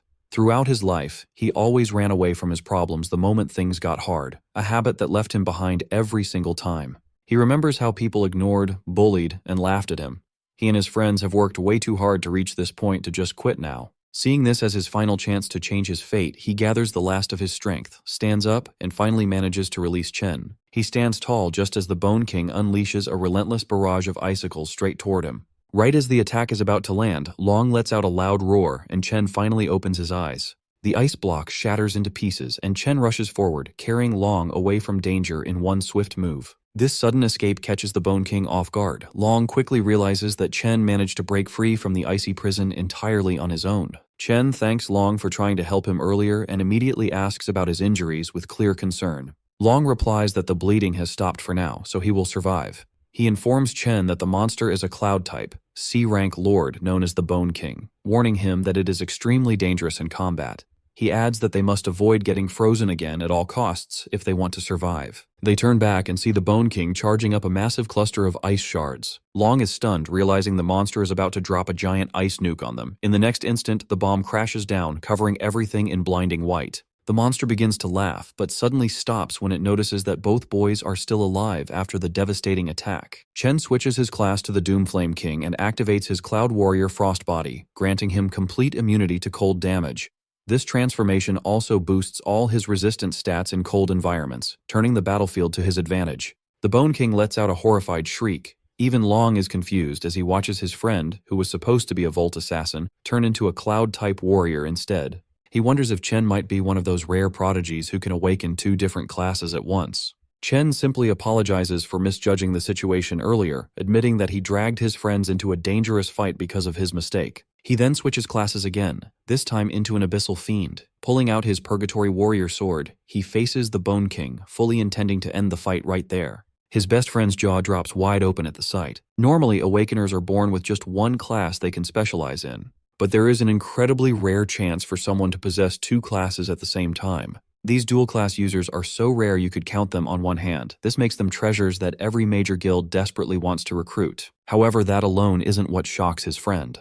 Looking closely, he realizes that Chen isn't using just one or two, but three completely different classes. On top of that, each of these classes is in a league of its own. In his Abyssal Fiend form, Chen's stats shoot up at an insane rate. His overwhelming physical strength launches him off the ground like a rocket. He charges forward with explosive momentum toward the boss. The monster's smug grin instantly vanishes when it feels Chen's deadly aura. In a single clean motion, he slices through the bony monster like a knife through butter. This instantly levels him up to 17 and earns him a rare loot drop. Staring at the shattered skeleton on the ground, his friend is still in absolute shock that Chen just one-shot a C-rank boss. Chen casually reminds him that the rest of their team is still frozen solid in ice. Ma Long suddenly panics, realizing he completely forgot about his other teammates during the entire boss fight. He sprints off to thaw them out before they freeze to death. Once he leaves, Chen notices he has the option to devour the defeated Frostlich King. With no one around to watch, he quickly absorbs the fallen boss and unlocks the Cloud Mage class. Because the boss's ice attack blinded all the cameras and drones in the area, no one outside will find out about his hidden ability either.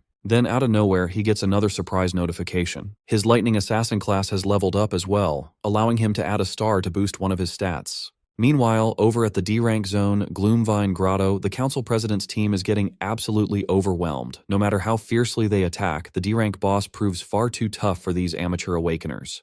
The mage trying to hold the monster down with chains is already on the verge of collapsing. On top of that, the lightning archer's arrows feel more like a light massage than actual damage to the boss. The beast easily tosses them around like cheap action figures. The humiliation makes them question if all their combat training and simulations were completely pointless. They have never faced anything even close to this level of power.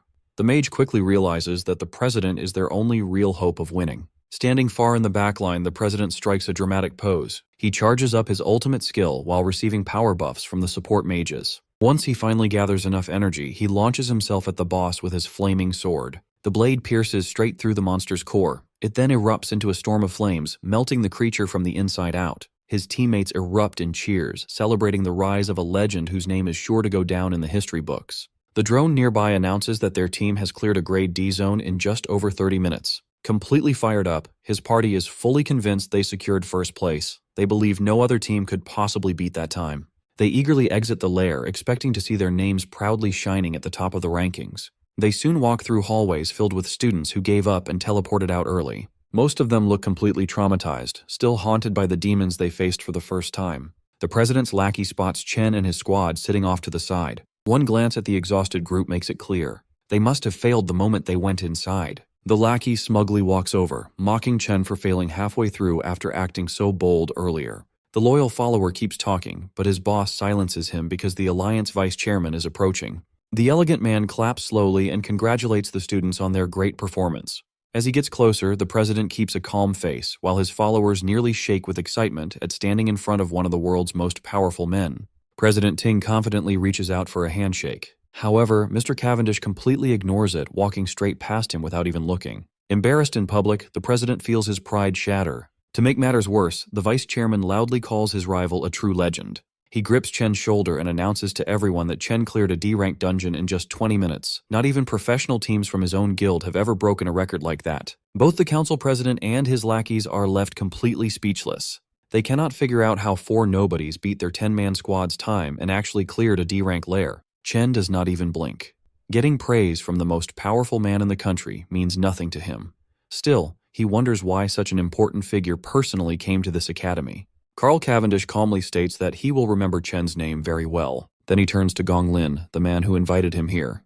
The vice chairman casually mentions that his son is talented too, offering a weak compliment at best. That leaves a bitter taste in the mouths of both the father and son. With that said, the vice chairman announces that it is time for him to leave. The academy director quickly steps in to smooth things over. He announces the final results, saying that both top teams have tied in score. Because of this, they will all get an official invitation to join the Imperial Guild. That news sounds like music to Chen's roommates because they are basically set for life thanks to him carrying the team.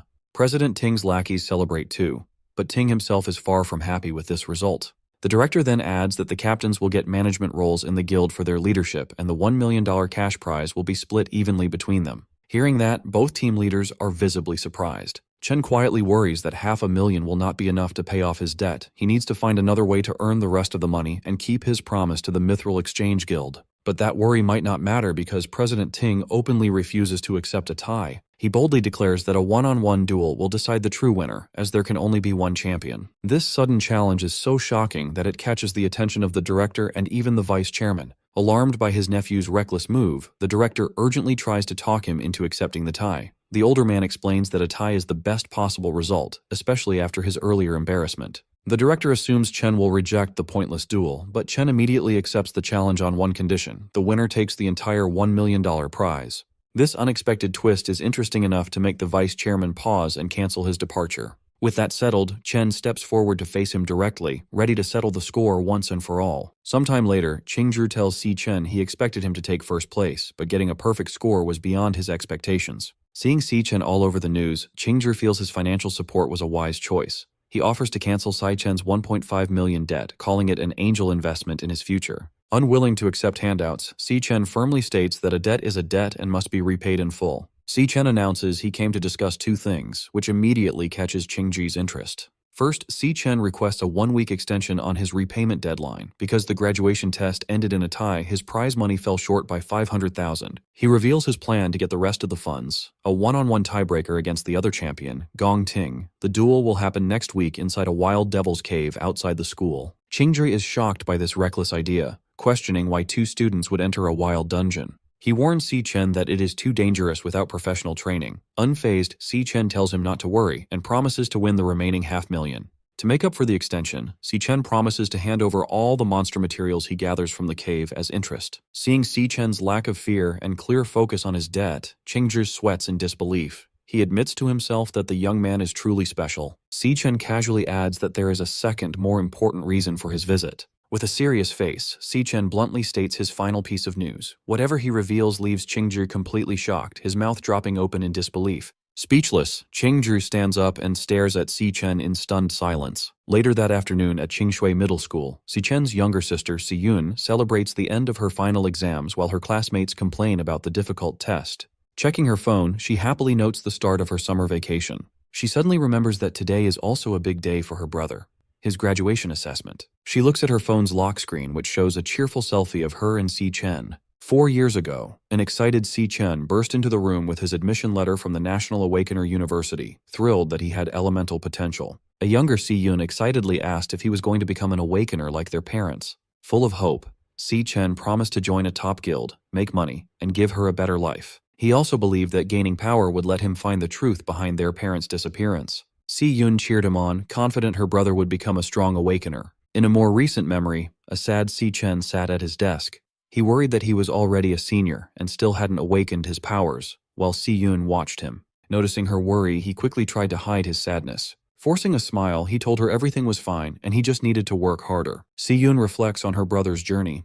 Despite working harder than anyone, he was the only student who failed to awaken. She realizes how lonely he must have felt watching his peers succeed, all while hiding his pain to protect her. Her classmate, Ju Tong, runs up and greets her. Ju Tong asks if Si Yun has heard the latest news. She reveals that the National Awakener University produced 2 genius graduates this year. Ju Tong explains that both graduates led their teams to perfect scores and were praised by the vice chairman of the Guild Alliance, making their county famous. Ju Tong remembers that Si Yun's brother goes to that university and asks about him.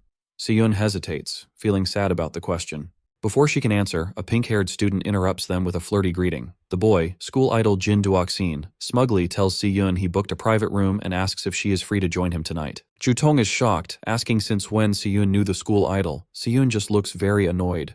Without saying a word to him, Si Yun turns and runs down the hallway as fast as she can. A confused Ju Tong wonders why her friend is running away, while Jin Duoxin watches her leave. Sprinting home, Si Yun imagines her brother crying in failure while his peers celebrate. Desperate to comfort him, she decides to prepare a big feast to cheer him up. Later that night at their apartment, Si Yun prepares a huge, delicious spread of food with a hot pot and many side dishes. Si Chen is amazed by the feast, asking his sister how she made so much food so quickly. As Si Chen happily eats, Si Yun watches him quietly, full of concern. On the TV, the news broadcasts a report on the graduation test at the National Awakener University. Si Chen continues to enjoy his meal while the news details the visit of Vice Chairman Carl. Seeing him act so cheerful, Si Yun assumes he is just faking it to hide his failure. The news reports a rare dual champion event where 2 students got perfect scores. The broadcast reveals that Vice Chairman Carl praised one of the team leaders who earned the perfect score, announcing the name Si Chen. Hearing the name, Si Yun looks at the TV in shock. She cannot believe the news that her brother, whom she thought failed, is actually the genius with a perfect score. In a dark room, a bloody whip lies on the floor, and a voice coldly states that the stage has been set. The speaker is Gong Lin, standing over his beaten son, Gong Ting. Holding the whip, Gong Lin yells at him, saying he had invited a special audience for his son's victory. He scolds his son for ruining the performance he had planned. Covered in bloody marks, Gong Ting breathes heavily as his father angrily reminds him that he embarrassingly tied with a nobody. He declares that Gong Ting will no longer make his own decisions. He reveals that he has already taken control and rigged the upcoming tiebreaker. Gong Ting hangs his head in defeat as his father coldly states he will handle the situation himself. He vows to get the victory by any means necessary, obsessed with ensuring first place belongs only to the Gong family. Meanwhile, hearing the news, Si-yun turns to her brother and asks if the Si-chen mentioned on TV is really him. Si-chen calmly eats his dinner and confirms that it is indeed him. Shocked by the confirmation, Si-yun drops her spoon, which shatters on the floor, as a flash of lightning outside mirrors her surprise. She stares at him in disbelief, realizing her own brother achieved such a great feat during the graduation assessment. She is amazed that he not only led his team to a perfect score, but was also personally praised by the vice chairman of the Guild Alliance. A stunned silence settles over the dinner table. Overcome with emotion, Si-yun lowers her head and wipes away tears, thinking of him as her silly brother. With tears of joy and pride, she smiles at Si-chen, realizing he finally made it to the top. On the night of the graduation combat assessment on June 17, 2157, Vice Chairman Carl Cavendish relaxes in a private dining room eating some premium beef. While enjoying his meal, he asks his companion for a progress report on her current assignment. Sitting across the table from him is Ling Yu. She hands over a black folder with top-secret files on a subject called the Devourer. She informs Carl that the target left no traces over the past year and warns that their surveillance might be discovered. Unbothered by the warning, Carl praises her work and tells her to eat first. Ling Yu hesitates, mentioning she has one more piece of information to share. She reveals she noticed a highly suspicious individual who recently contacted Carl, which immediately grabs his attention. She explains that the rapid rate of this person's power increase is completely abnormal. Inside the Devil Tower, a shirtless Si-chen crackles with golden electricity. He reflects that he has spent over half a month on the first floor, taking out nearly every monster. He has fully adapted to the floor's 10 times gravity. His system interface shows his Lightning Assassin class at level 17, with heavily boosted stats. After the graduation battle, his Lightning Assassin class reached 100% proficiency and rewarded him with an attribute point. This confirms that actively using a class increases its proficiency. Surrounded by the glowing avatars of his 4 classes, Si-chen realizes none of them have reached their maximum limit yet. He puts his new point into speed, the most important stat for an assassin. The multiplier boosts his speed to 740, equal to an A-rank assassin. Even with this massive speed increase, he finds himself in a tense standoff against a pack of glowing purple phantom lionesses. His main problem is the floor's lord, a massive phantom lion king, which he has been unable to hit. As 2 lionesses lunge at him, Si-chen activates his Divine Flash skill, transforming into golden lightning to meet them. He notices the Lion King's strange abilities. Whenever he finds an opening to strike, the creature instantly vanishes before the attack lands. He analyzes the pack's combat patterns. They adjust their positions rapidly, but 2 lionesses always fight in close combat while 2 stay on standby. The Lion King also constantly maintains a safe distance from him. Si-chen narrows his eyes in frustration, realizing the Lord refuses to fight directly. Staring down the massive beast, Si-chen wonders what kind of combat class this evasive Lion King possesses. As a phantom lioness charges, Si-chen counters and thrusts a powerful bolt of lightning directly into its mouth. Just as he is about to land a fatal blow, the creature vanishes in a flash of pink light, leaving him frustrated. He figures out this teleportation ability isn't limited to the Lord. The lionesses also vanish when he tries to finish them off. A spatial portal opens, allowing the targeted lioness to safely reappear next to the Lion King. The pack's strategy becomes clear. The moment he pauses, another lioness lunges forward to bait his attacks. Determined to break their coordination, Si-chen channels Golden Lightning and unleashes a rapid flurry of slashes. However, the beasts keep vanishing before his blades connect. The pack strictly maintains its formation, teleporting back to the Lion King whenever they are in danger. The lionesses force Si-chen to constantly block their glowing claws. Every strike from Si-chen meets the same result as the lionesses vanish to evade damage. They flawlessly rotate attackers through the portals, keeping a fresh beast on the assault. Si-chen continues to strike the lunging beasts, but the cycle persists as they vanish at the exact moment of impact. The lionesses continue their endless loop of attacks, forcing Si-chen into an exhausting battle. Sweating from the relentless pace, Si-chen glares at the Lion King, realizing the Lord is purposely dragging out the fight to toy with him. Leaping into the air to evade a beast, he wonders why he is stubbornly trying to beat teleporting enemies using only speed. Deciding on a new tactic, Si-chen opens his system interface and initiates a class switch, enveloping himself in freezing blue energy. As ice forms over his body like armor, he reasons that if the Lion King avoids direct combat, he doesn't need to use a close combat class. The transformation turns his hair white and his eyes glowing blue. He resolves to use the mage class to shut down the beast's evasive tactics. The system confirms his class switch to the level 17 Cloud Mage, Frostbone Skeleton King. Standing tall with an icy crown, Si Chen prepares to use his area of effect spells to control the battlefield. Now in his level 17 Cloud Mage class, Frostbone Skeleton King, Si Chen floats high above the battlefield and unleashes a wide-scale spell called Frost Spike.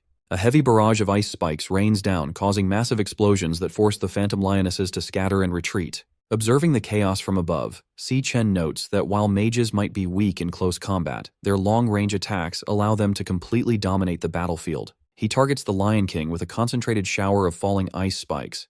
Just as the attack is about to hit, the beast uses its spatial ability to vanish. The Lion King emerges from a portal a safe distance away, easily dodging the strike. As the Lion King regroups with the other lionesses, a massive, swirling vortex of icy energy suddenly surrounds them, trapping the entire pack. Si Chen notes that by forcing the beast into his kill zone, he has stopped their hit-and-run tactics. Sensing danger from above, the panicked Lion King looks up to see Si Chen creating a giant sphere of freezing energy called a Frost Blast Bomb. Si Chen coldly states that there is nowhere left for them to hide, leaving the shocked Lion King to let out a desperate roar. Si Chen throws the massive ice bomb downward, detonating upon hitting the ground. The impact covers the entire area in a blinding flash of white light and freezing energy. When the light clears, the devastating power of the spell is shown, leaving the Lion King and its pack frozen solid within jagged pillars of ice. With his targets completely trapped, Si Chen does a rapid class switch, summoning a glowing pink sword into his hand. His eyes glow blue as he confidently declares that the battle on the Dreadspire's first floor is finally over.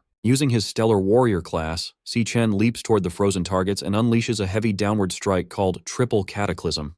The energy blade easily slices through the trapped lionesses, shattering their icy prisons and cutting them down in one sweep. The defeated beasts dissolve into dark mist, leaving Si Chen standing victorious beside the fallen Lion King. The system confirms his victory. His alias, Ash C, levels up to 24, and he is rewarded with several Phantomane bones and a rare heart. A new prompt appears over the defeated Lion King, showing the boss monster is ready to be devoured. Si Chen stands over the dead beast, gathering a bright light in his hand as he starts the absorption process. His eyes glow red as he focuses his energy on the body, wanting to find out what evasive class the monster used against him. Activating his absorber ability, Si Chen pulls a swirling vortex of dark red energy from the fallen beast into his fist. The energy forms a new system card in his palm, revealing the Lion King's Stellar Tamer class. The card explains its annoying abilities, forcing contracts with other beasts and instantly teleporting them across the battlefield. Examining the Stellar Tamer card, Si Chen reflects that he has never seen a class like this before. This discovery helps him understand why the boss avoided direct combat. He figures out that the Lion King's base stats were simply too weak, forcing it to hide behind its teleporting minions. Reading the card's skills, Si Chen admits that the Stellar Warp teleportation ability is incredibly powerful. He also finds the Stellar Pact ability interesting, though it relies heavily on intimidating the target into submitting. He realizes that to get a contracted beast of his own, he will need to use a very aggressive and terrifying approach. Suddenly, the starry void around him shatters into blinding light, catching him off guard as the environment changes drastically. The illusion breaks completely, revealing the Dreadspire's true first floor, a vast, hot desert of rolling sand dunes. Looking at the barren wasteland and giant skeletons scattered across the sand, Si Chen wonders what disaster caused such destruction. A crackling sound draws his attention to a nearby dune. A vertical rift expands into a fiery portal, signaling that the gateway to the second floor is officially open. Just as he prepares to move, a hostile glare and low growl from the shadows behind him make him quickly turn around. He traces the glowing pink eyes to a large ribcage buried in the sand. Hiding inside is a fluffy lion cub, fiercely growling despite being bound by magical chains. Si Chen is genuinely surprised to find that one little lion managed to survive the battle. Assuming it is the final remaining enemy, he forms a lightning dagger in his hand and prepares to finish the job.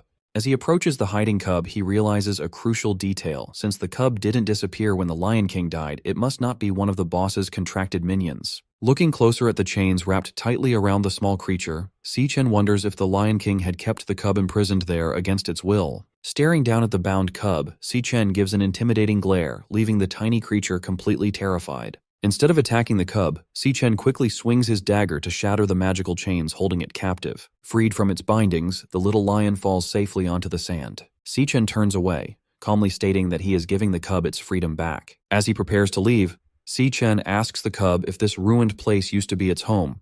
The tiny lion shakes off the dust as it watches him. With a sympathetic look, Si Chen reflects on the tragedy of watching loved ones die and seeing everything you care about destroyed.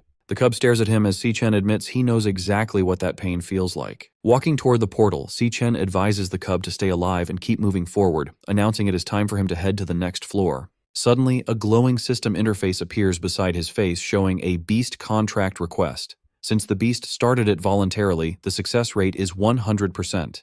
The contract also unlocks 2 passive skills, sharing experience to boost stats, and letting Si-Chen see through the beast's eyes if it is in danger. Si-Chen stops and looks back, genuinely surprised by the unexpected prompt. The white cub sits on the sand, looking up at him as the system identifies it as Lion King Leo and asks if Si-Chen accepts the creature's request to become his contracted beast. Si-Chen looked at the small lion cub, Lion King Leo, asking if it truly wanted to accompany him. The cub answered with a resolute roar. Standing before the fiery portal, Si-Chen explained his plan to ascend the Dreadspire, warning that the monsters would only grow more dangerous. He cautioned the cub that it could die, asking for final confirmation. Leo responded with another fierce roar. Seeing the cub's resolve, Si-Chen accepted its decision. Their eyes glowed with a bright pink pentagram. The system announced that the contract was accepted, officially establishing their pact. The system displayed the Stellar Tamer class and Stellar Pact ability, which allowed forced contracts based on deterrence, but the beast would die if the master perished. 2 passive skills were activated. One boosted the beast's stats and shared its experience, and the other granted the master the beast's vision if it was in danger. Finally, Stellar Warp unlocked, allowing him to teleport to or summon the beast. With their bond formalized, Si-Chen smiled and declared it was time to move. The energetic cub bounded alongside him. Approaching the vortex of flame, Si-Chen gave Leo one rule. During a fight, its only focus was to survive. Si-Chen then stepped through the fiery threshold. They emerged onto a rocky cliff in a vast subterranean landscape filled with molten rock and pillars of liquid fire. Sweating heavily, Si-Chen remarked on the scorching heat, feeling as though the intense temperature could melt him. As they explored, Leo peered over a molten chasm. Si-Chen admitted he had no idea what to expect, but a disturbance near the lava suddenly startled the cub. A blinding light erupted. Si-Chen's instincts flared, his eyes glowing red as he instantly sensed a massive threat. Before he could brace himself, a devastatingly fast attack blasted straight through his chest. Si-Chen bolted upright in bed in the real world, gasping and clutching his chest. He realized he had been instantly killed before seeing his attacker, baffled by its nightmare-level power. Still trembling from the phantom shock of death, he wondered what kind of monster lived on the tower's 2nd floor. His dread was interrupted when his sister, Si-Yun, called from outside his door that breakfast was ready. At the table, Si-Chen stared at a lavish breakfast of ramen and fresh fruit.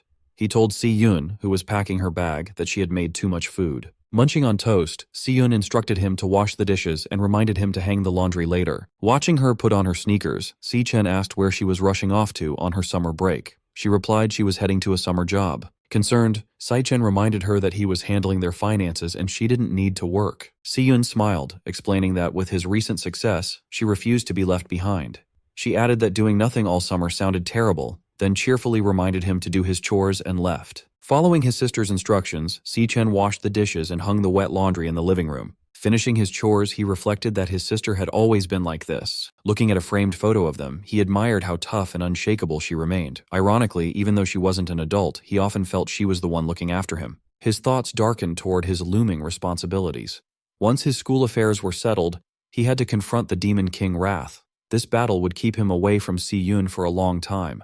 Recalling her smile, he admitted she was the only person he couldn't stop worrying about. Suddenly, an idea struck him.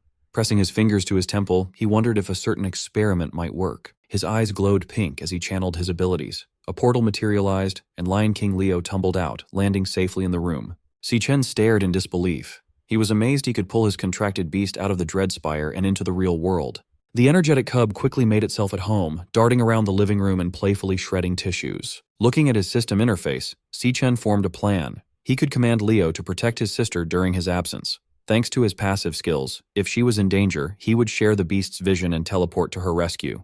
Knowing Si-Yun adored animals, he recalled her happily petting strays. Watching his beast, Si-Chen smiled, confident that gifting her a little lion cub was a perfect idea. A loud crash from the kitchen interrupted his thoughts.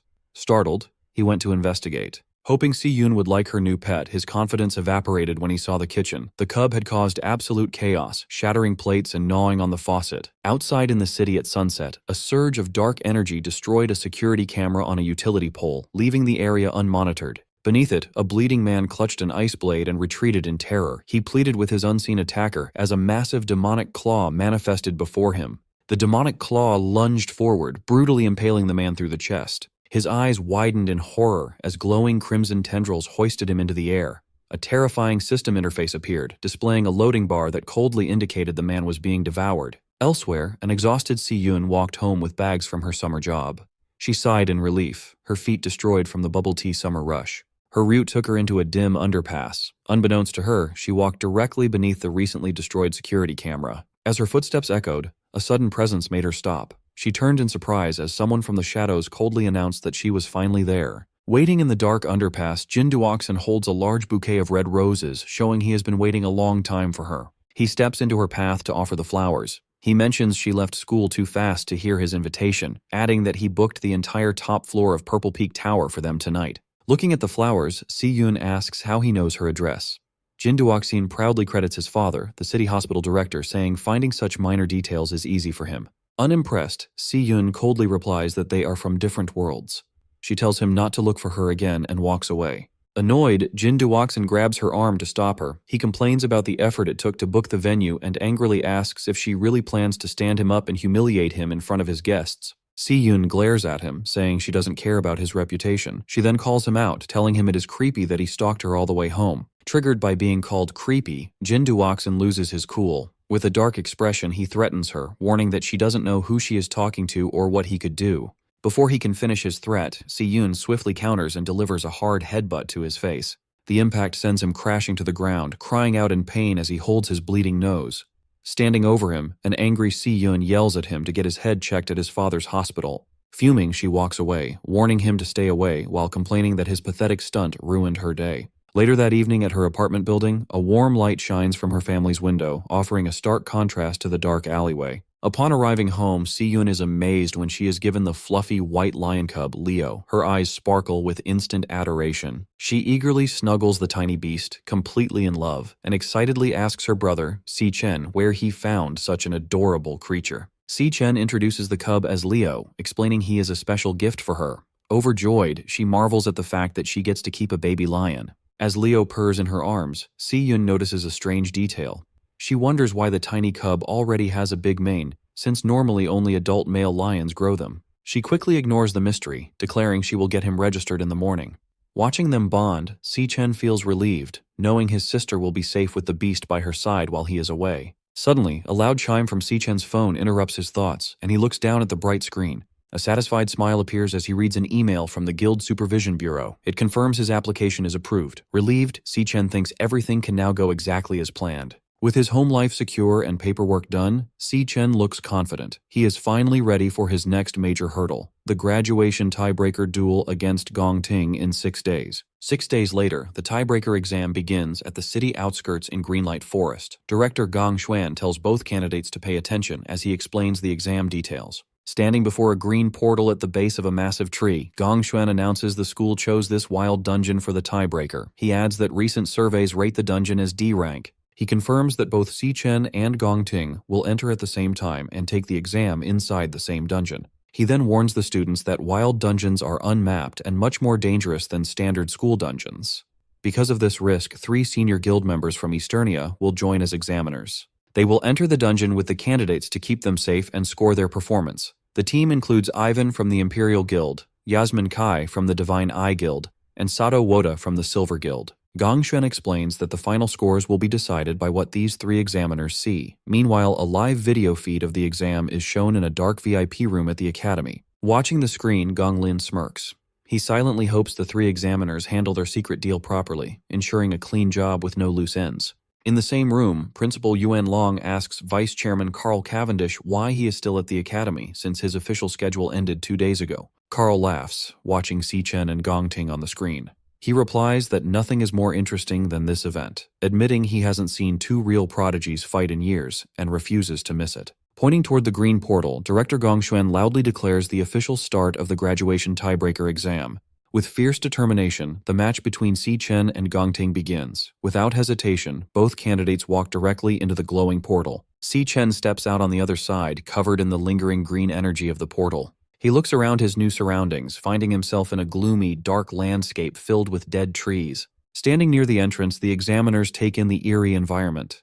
Yasmin notes it looks like a flower-type dungeon, Beside her, Yvonne offers a cigarette to Sato, who shushes him, reminding him they are working and the camera drone is recording. Suddenly, a loud buzzing sound echoes in Si Chen's mind. He looks in shock as a bright red flashing hologram projects from his chest, painting his face in a red glow. The system flashes a large alert, warning him that a highly dangerous creature is nearby.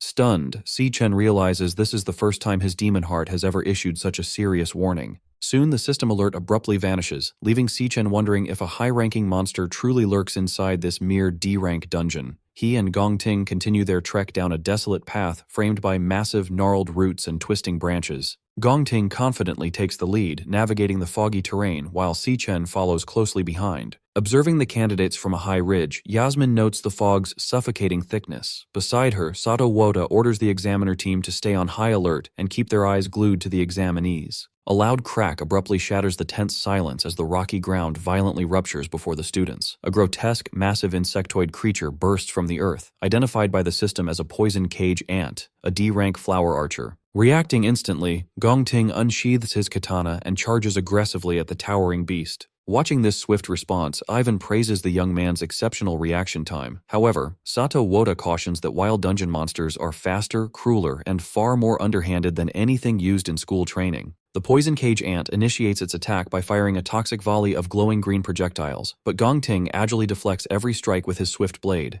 With a fluid, powerful motion, Gong Ting leaps into the air and slices the monstrous insect cleanly in half. As the ant's severed upper torso crashes heavily to the ground, Gong Ting's blade flares with intense golden energy before he thrusts it straight through the fallen creature. Channeling his nuclear warrior class, Gong Ting executes a devastating blazeblade barrage, obliterating the monster in a massive, fiery explosion. Observing from the high ridge, Yasmin projects a glowing green 10 from her wrist device. She awards Gong Ting a perfect score for his field response, commending his instant reaction and effortless neutralization of the monster's ranged attacks. Yvonne also displays a perfect 10, praising Gong Ting's combat logic. He notes that severing the venom-launching organ immediately has effectively stripped the beast of its fighting capability. Sato Woda proudly holds up his own 10, awarding top marks for finishing power due to Gong Ting's unhesitating, clean, and decisive kill. As Gong Ting calmly holds his glowing sword, the examiners marvel at his surgical positioning, crowd control, and execution. They agree that maintaining such ice-cold composure against a wild monster is truly exceptional for a student. Sato Woda then directs their attention to Si Chen, who is casually wandering away with his hands in his pockets. Sato heavily criticizes his lack of reaction when the monster appeared, dismissing this apparent disinterest as a complete failure. Gong Ting remains silent, simply staring at his rival's remarkably relaxed and unbothered demeanor. In the VIP observation room, Carl Cavendish and Principal Yuan Long closely monitor Si Chen. Carl casually asks the principal what he thinks the young man is actually trying to accomplish out in the fog.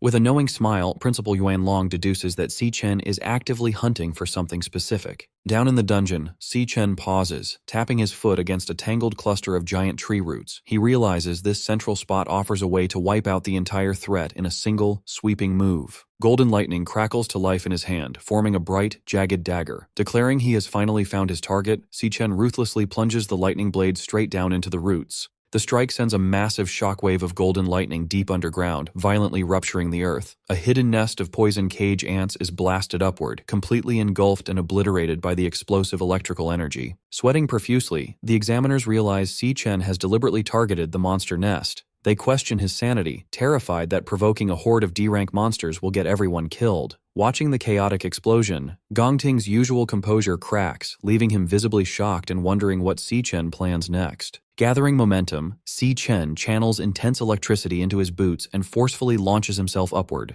Tapping into his Lightning Assassin class, he activates his Flash God skill, rocketing into the sky as a blinding streak of golden light. Moving at incomprehensible speeds, Si Chen intercepts the swarm of poison cage ants launched by his explosive trap. He unleashes a rapid, relentless flurry of slashes against the airborne monsters. Darting between targets mid-air, he leaves behind a zigzagging web of golden lightning, systematically shredding the entire cluster of beasts in seconds before gracefully descending back to Earth. As Si Chen touches down, the severed remains of the D-rank monsters rain from the sky while golden lightning slowly dissipates from his hands. Up on the ridge, the three examiners are completely dumbfounded. Sweating in disbelief, Sato Woda struggles to process the spectacle. As Si Chen casually casually brushes green monster blood off his jacket, the examiners realize in shock that his official school report lists him as a mere E-rank awakener. They find it utterly absurd that an E-rank student can effortlessly wipe out a massive swarm of D-rank monsters. Realizing they cannot logically justify giving such a flawless performance a low grade, the compromised examiners frantically whisper among themselves. Desperate to fulfill their corrupt deal to sabotage Si Chen, they consider inventing unfair excuses, like flagging his approach as dangerously reckless or penalizing his technique. Back in the VIP observation room, Carl erupts into boisterous laughter, praising Principal Yuan Long for accurately predicting that Si Chen is hiding his true potential. Carl notes how spectacular it is to witness such an intense display when the exam has barely begun, eagerly anticipating how Gong Ting will respond to this overwhelming power. Standing behind him, Gong Lin remains dead silent, his expression rapidly darkening as he watches the monitors. Suddenly, the live feed on the large monitor is torn apart by heavy digital static. The image glitches wildly before going entirely blank, replaced by a stark red warning indicating a lost signal. Principal Yuan Long furrows his brow, staring at the dead monitor and questioning aloud why the transmission is cutting out yet again. Outside the dungeon entrance, rapid warning beeps blare from the monitoring equipment. A technician frantically types at his console as the system flashes a critical alert regarding a severe signal anomaly. The diagnostic screen shows the dungeon's official D-rank classification violently glitching into an unreadable question mark. Simultaneously, internal communication signal strength crashes to absolute zero. The technician stares at the corrupted data in pure shock. Director Gongshuan breaks into a cold sweat, demanding to know what catastrophic event is happening inside the dungeon. Their panic peaks when the portal's swirling green energy suddenly dissipates. The glowing threshold vanishes entirely, leaving nothing but an ordinary empty cave opening that effectively traps the candidates inside. Deep within the isolated dungeon, a sinister, ethereal melody begins echoing through the gloom, physically manifesting as floating, glowing pink and green musical notes. Si Chen freezes, listening intently to the eerie tune. He immediately recognizes the terrifying presence hidden within the melody. It is the voice of the Demon King, Wrath. Outside the dungeon at 4 p.m., the cave entrance suddenly seals itself, morphing into a solid rock face. Director Gongshuan panics, demanding to know how the gateway has vanished. A technician reports a complete loss of connection, noting that the equipment threw a series of critical signal errors just moments prior. Sweating with anxiety, he orders his staff to get command on the line immediately. He fears that a catastrophe has just unfolded inside the isolated dungeon. Meanwhile, inside the dungeon, an eerie melody physically manifests as floating musical notes in the air. Si Chen and Gong Ting pause, taking notice of the bizarre phenomenon surrounding them.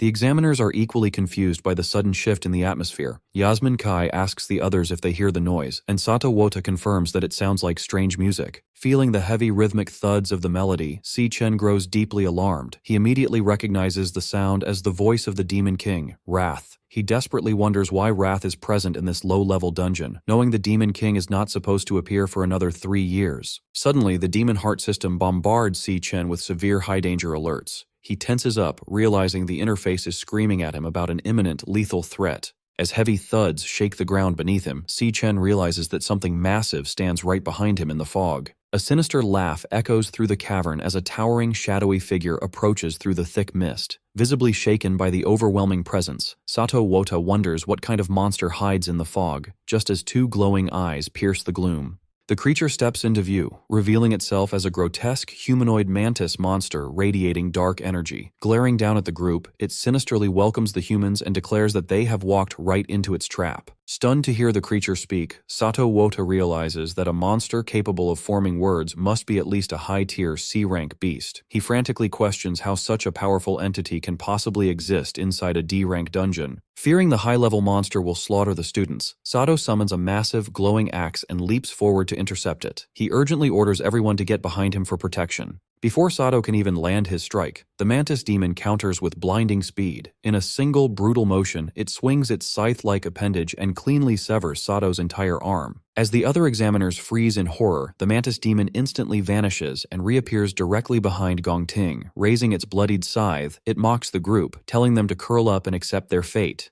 With a sickening thud, the monster ruthlessly drives its blades straight through Gong Ting's shoulder and out of his chest, commanding the young man to die. Despite being impaled, Gong Ting grits his teeth through the agonizing pain.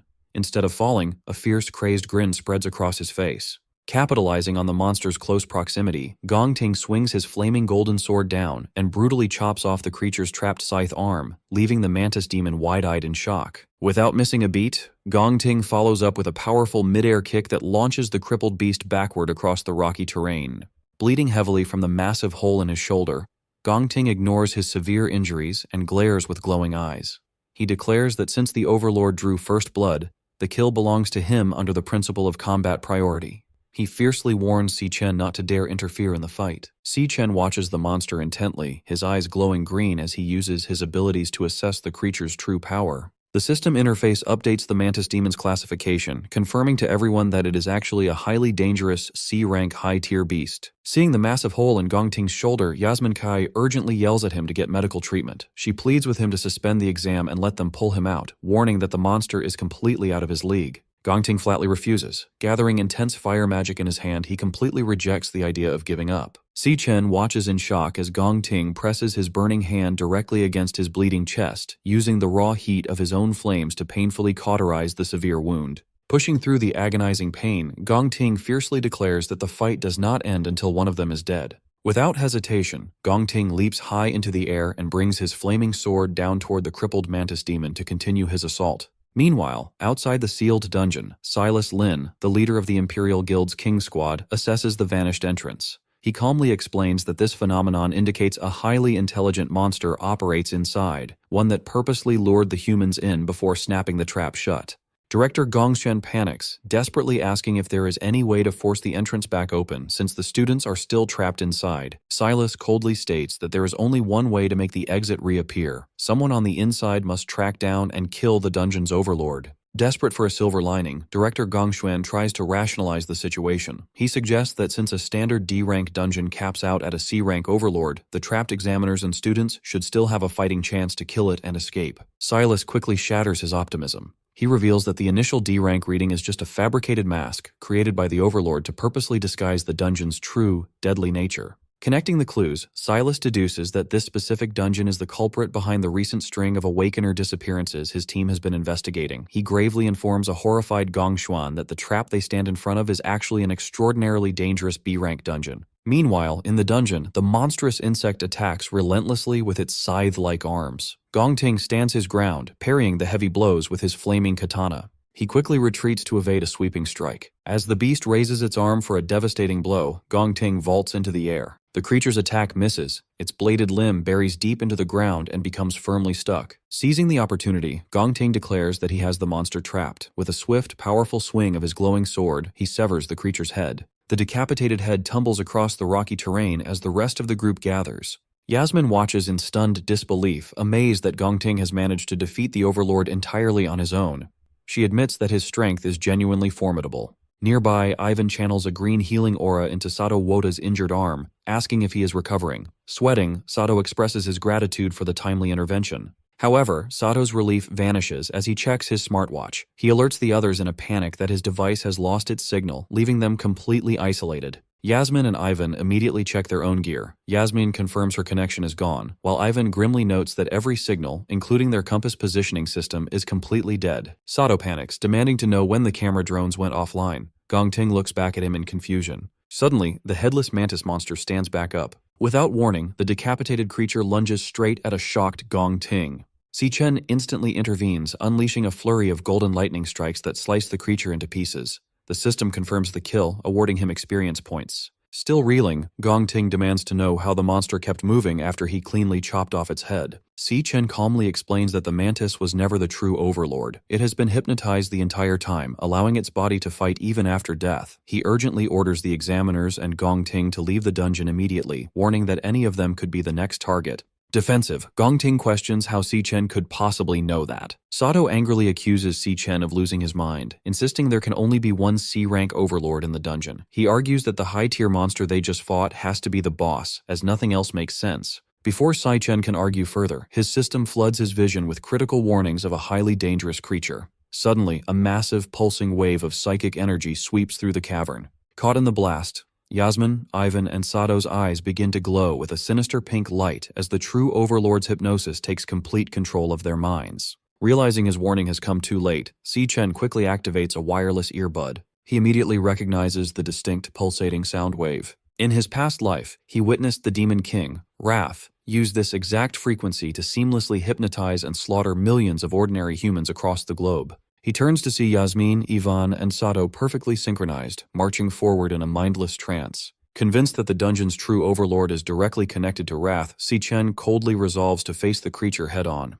As he follows the hypnotized examiners deeper into the dark cavern, Si-Chen's system continuously bombards him with warnings about highly dangerous creatures ahead. The group soon arrives at a massive, eerie lair filled with glowing green egg sacs, where towering dark serpents guard a central, cloth-draped figure. Si-Chen remains completely unaffected by the monster's alpha frequency thanks to the counter-frequency audio track playing in his earbud, a precaution he prepared specifically for Wrath. However, knowing the unprotected examiners could drop dead from the mental strain at any second, he decides to kill the Overlord immediately. The sinister entity senses their arrival, its voice echoing through the cavern as it hungers for their fresh flesh. Si-Chen glares back coldly, ready to fight. In a flashback to years ago, an exhausted and bloody young Gong Ting stands over his brother Gong Cheng after brutally beating him with a broken wooden stick. Watching the violent scene, their father, Gong Lin, coldly congratulates 8-year-old Gong Ting on his victory. Sitting comfortably at a fancy dining table, Gong Lin explains the family's harsh rules.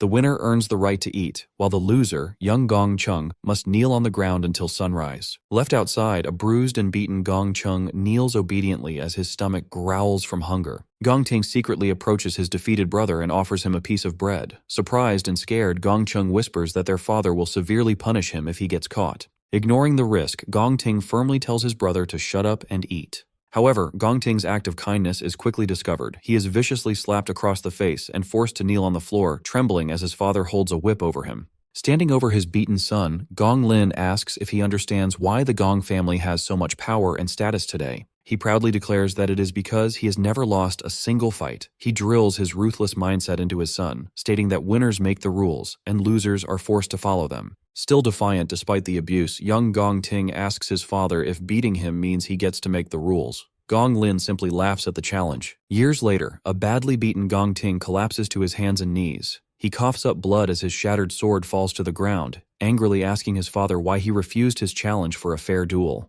He demands to know why his father ordered Silas Lin to step in and attack him instead. Unbothered, Gong Lin smirks and explains that his true strength isn't just in his own hands, but in the power and authority he commands over others. Looking down at his defeated son, he says that the world does not run on fair rules. Instead, it runs on one simple truth: you must win no matter what. He continues to drill into Gong Ting that the method doesn't matter, only the final result. As a member of the Gong family, he is expected to always be number one, even if it means throwing away his family, his loyalty, and his own dreams. Gong Lin coldly finishes his lecture, stating that winning is the only reason Gong Ting is allowed to live. These harsh words echo back to Gong Ting's childhood, permanently scarring him with the belief that his survival depends entirely on always winning. Back in the present, the group stands in front of the massive hidden monster Overlord. It is surrounded by a nest of giant snakes and glowing green egg sacs. Si-Chen remains completely unaffected by the creature's mind control magic because he prepared a special audio track in his earbud, expecting to face the Demon King Wrath sooner or later. Knowing the hypnotized examiners have no protection and could die from the mental strain at any second, he decides to kill the beast immediately. Right before he can attack, Gong Ting suddenly grabs his wrist and desperately whispers for him to stop. To break free from the monster's mind control, Gong Ting roughly digs his fingers right into his own severe chest wound, spilling fresh blood onto the floor. Breathing heavily from the intense pain, he admits he doesn't know how Si-Chen resisted the trance.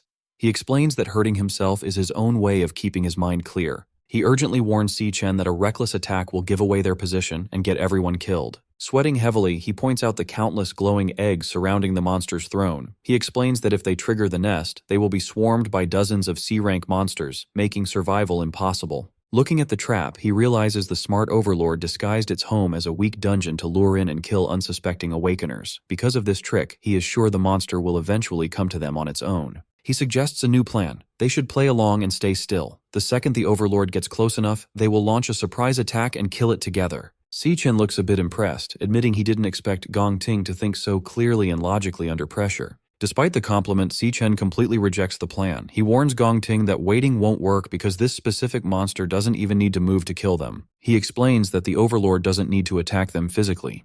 With just a single thought, it can force anyone under its spell to kill themselves. Just as he says this, the hypnotized examiners prepare to end their own lives. Sato pulls out a saw, Yasmin points her gun at her head, and Ivan begins choking himself. Acting instantly, Si-Chen uses his lightning speed to strike all 3 examiners, knocking them safely unconscious before they can hurt themselves. The sudden movement catches the Overlord's attention.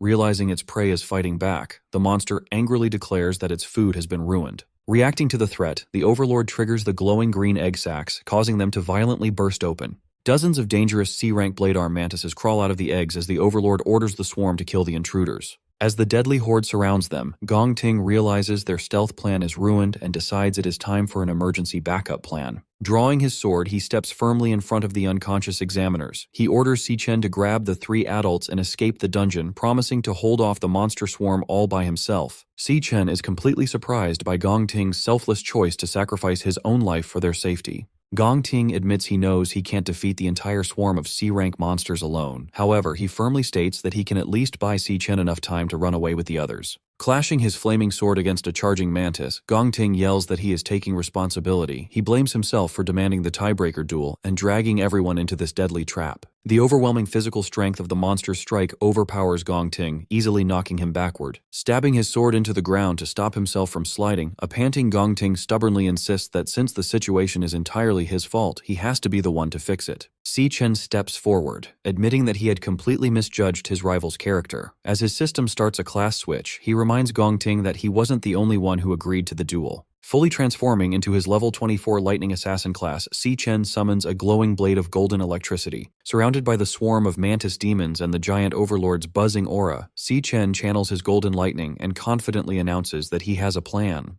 Bleeding heavily, Gong Ting quickly rejects the idea of fighting. He warns Si-Chen that the Overlord's power is on a whole different level, guessing the monster is at least a B rank, or maybe even an A rank threat. He urgently tells Si-Chen to grab the unconscious examiners and run, insisting that running away is their only real choice. Si-Chen agrees that the monster is a nightmare, but he points out a huge problem with that plan since the dungeon gates are locked down. He explains that if the exit was still open, the Imperial Guild's rescue teams would have already rushed in to save them. Gong Ting is completely shocked to hear that they are trapped inside. Si-Chen closely watches the silent overlord, trying to figure out how to handle the deadly situation. He figures that if the creature is really an A-rank monster, its combat power must be close to the Phantom Mane Lion King he fought back in the Dreadspire. Suddenly, the swarm attacks. A mantis demon jumps forward, but Si-Chen easily blocks its heavy scythe using his lightning dagger. Another mantis dives in from above, making Gong Ting panic and shout for Si-Chen to watch out. Before the monster can land a hit, Si-Chen and Gong Ting swing their glowing blades perfectly together, each cutting down an attacking mantis demon in a flash.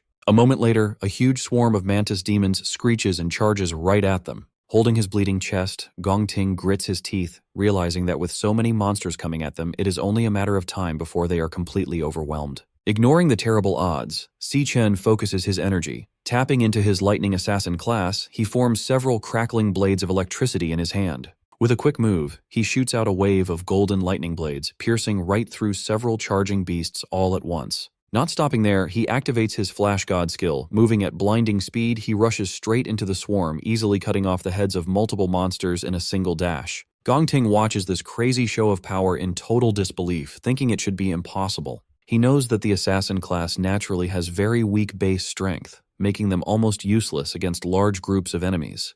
Yet, he watches as Si-Chen perfectly dodges a massive scythe swing. Gong Ting then notices that every single one of Si-Chen's strikes perfectly hits a weak point. He realizes that Si-Chen is completely making up for his class's lack of raw power by using pure speed and perfect technique. Staring at the blurry afterimages, Gong Ting is amazed by just how fast Si-Chen is moving. As Si-Chen kills the rest of the swarm in a storm of lightning slashes, Gong Ting figures out that his rival's speed is easily at an A-rank level, if not higher. Inspired by Si-Chen's amazing skills, Gong Ting grips his glowing sword with new energy, realizing they might actually live through this fight. Annoyed by how stubborn they are, the Overlord steps in. It charges up a massive wave of dark pink energy, starting a powerful boost. The dark energy flows over the remaining mantis demons, greatly increasing their strength and energy. The Overlord angrily orders the powered-up swarm to chop Si-Chen to pieces right away. Si-Chen stands ready with his electric blades glowing bright. One of the buffed mantises tries to crush him, but Si Chen easily jumps over the attack and slices the monster to pieces in midair. Seeing the fight get even wilder, a fierce Gong Ting yells out, telling him to hold on as he gets his own blade ready. Si Chen pushes himself to his limits, unleashing a non-stop storm of golden slashes against the supercharged swarm. Suddenly, a mantis demon appears right behind him.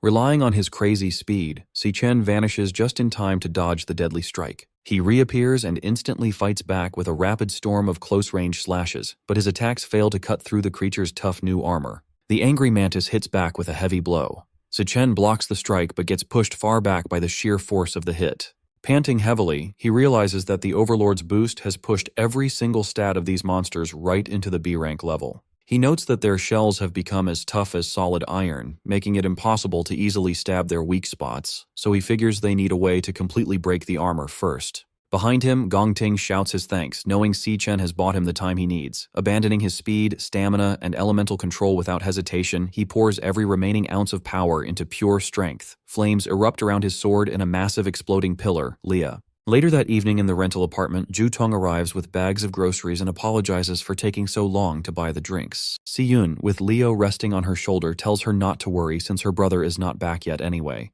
Ju Tong is surprised to hear that he is still out. Ju Tong asks if Si Yun's brother knows she passed the Art Academy exam.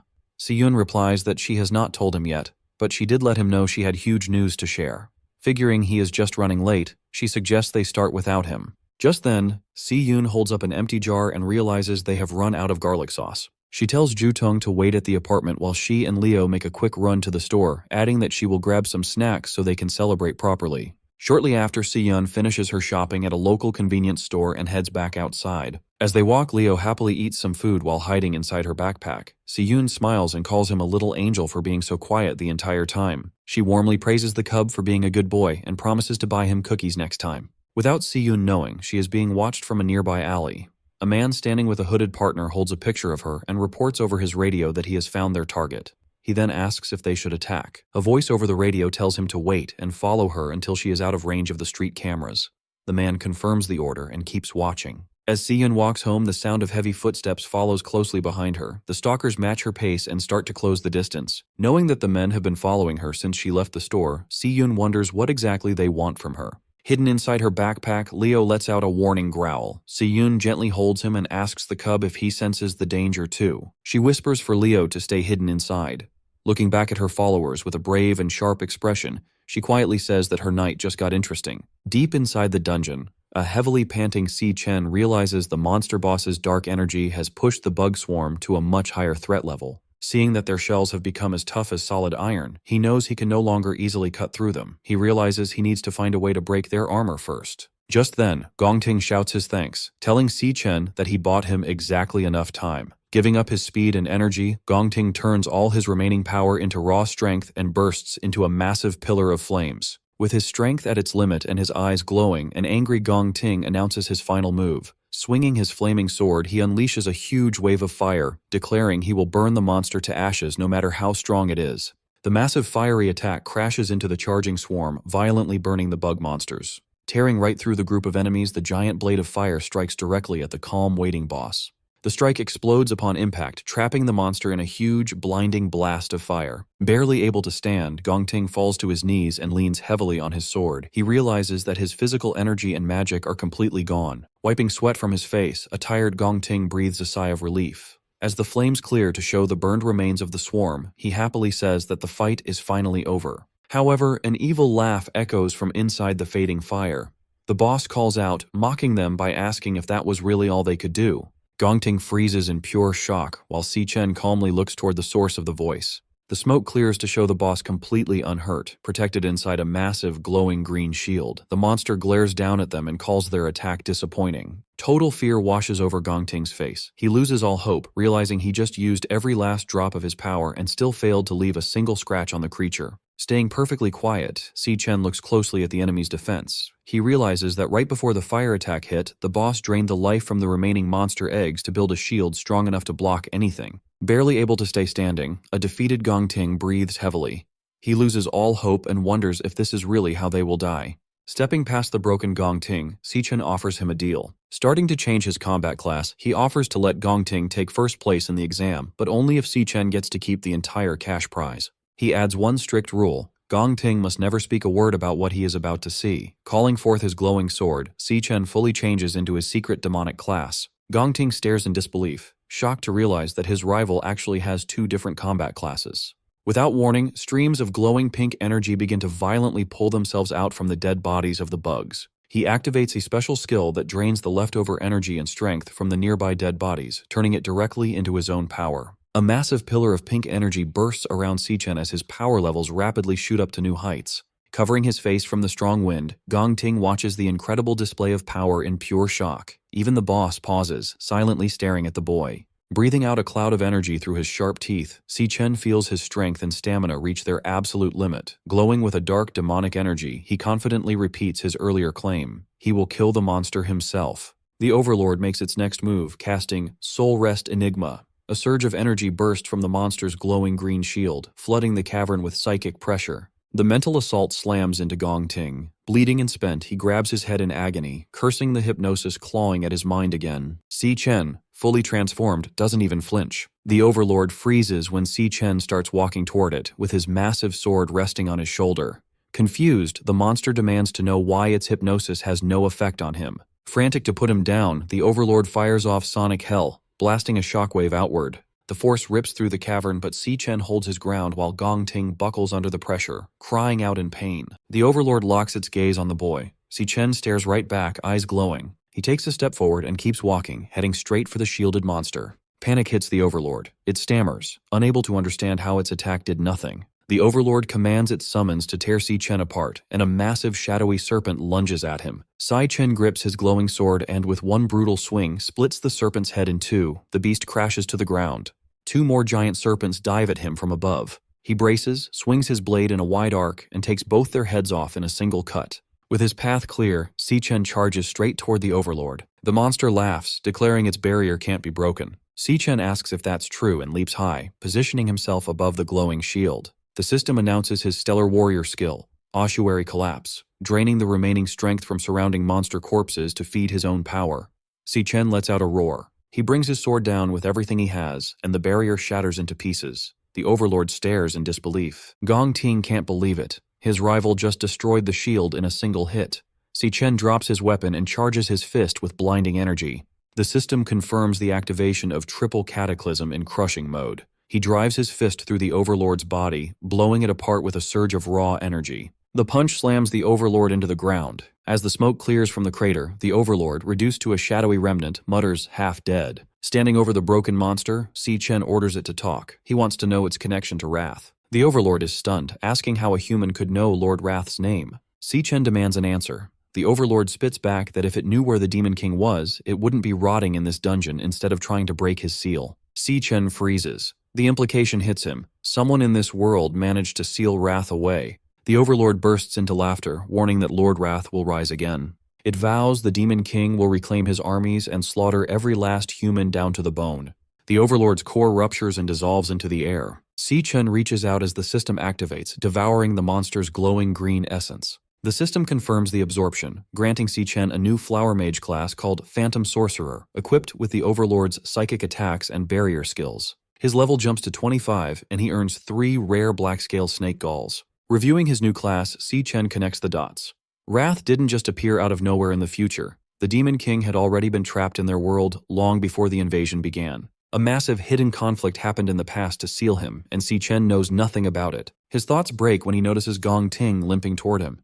Injured and coughing blood, Gong Ting admits he never expected to fight a dual-class user. He concedes that Si Chen is on another level and acknowledges him as the winner of their duel. Gong Ting gives his word that Si Chen's secret is safe, promising to take everything he saw today to his grave. His strength gives out. He coughs up more blood and drops against the cavern wall. Si Chen tells him to hang on. With the Overlord dead, the dungeon exit should reopen, and the guild's rescue teams will pour in any second. Then Si Chen freezes. His passive pact skill triggers, flooding his mind with a warning. The system forces a shared vision on him, showing what his contracted beast, Leo, is looking at.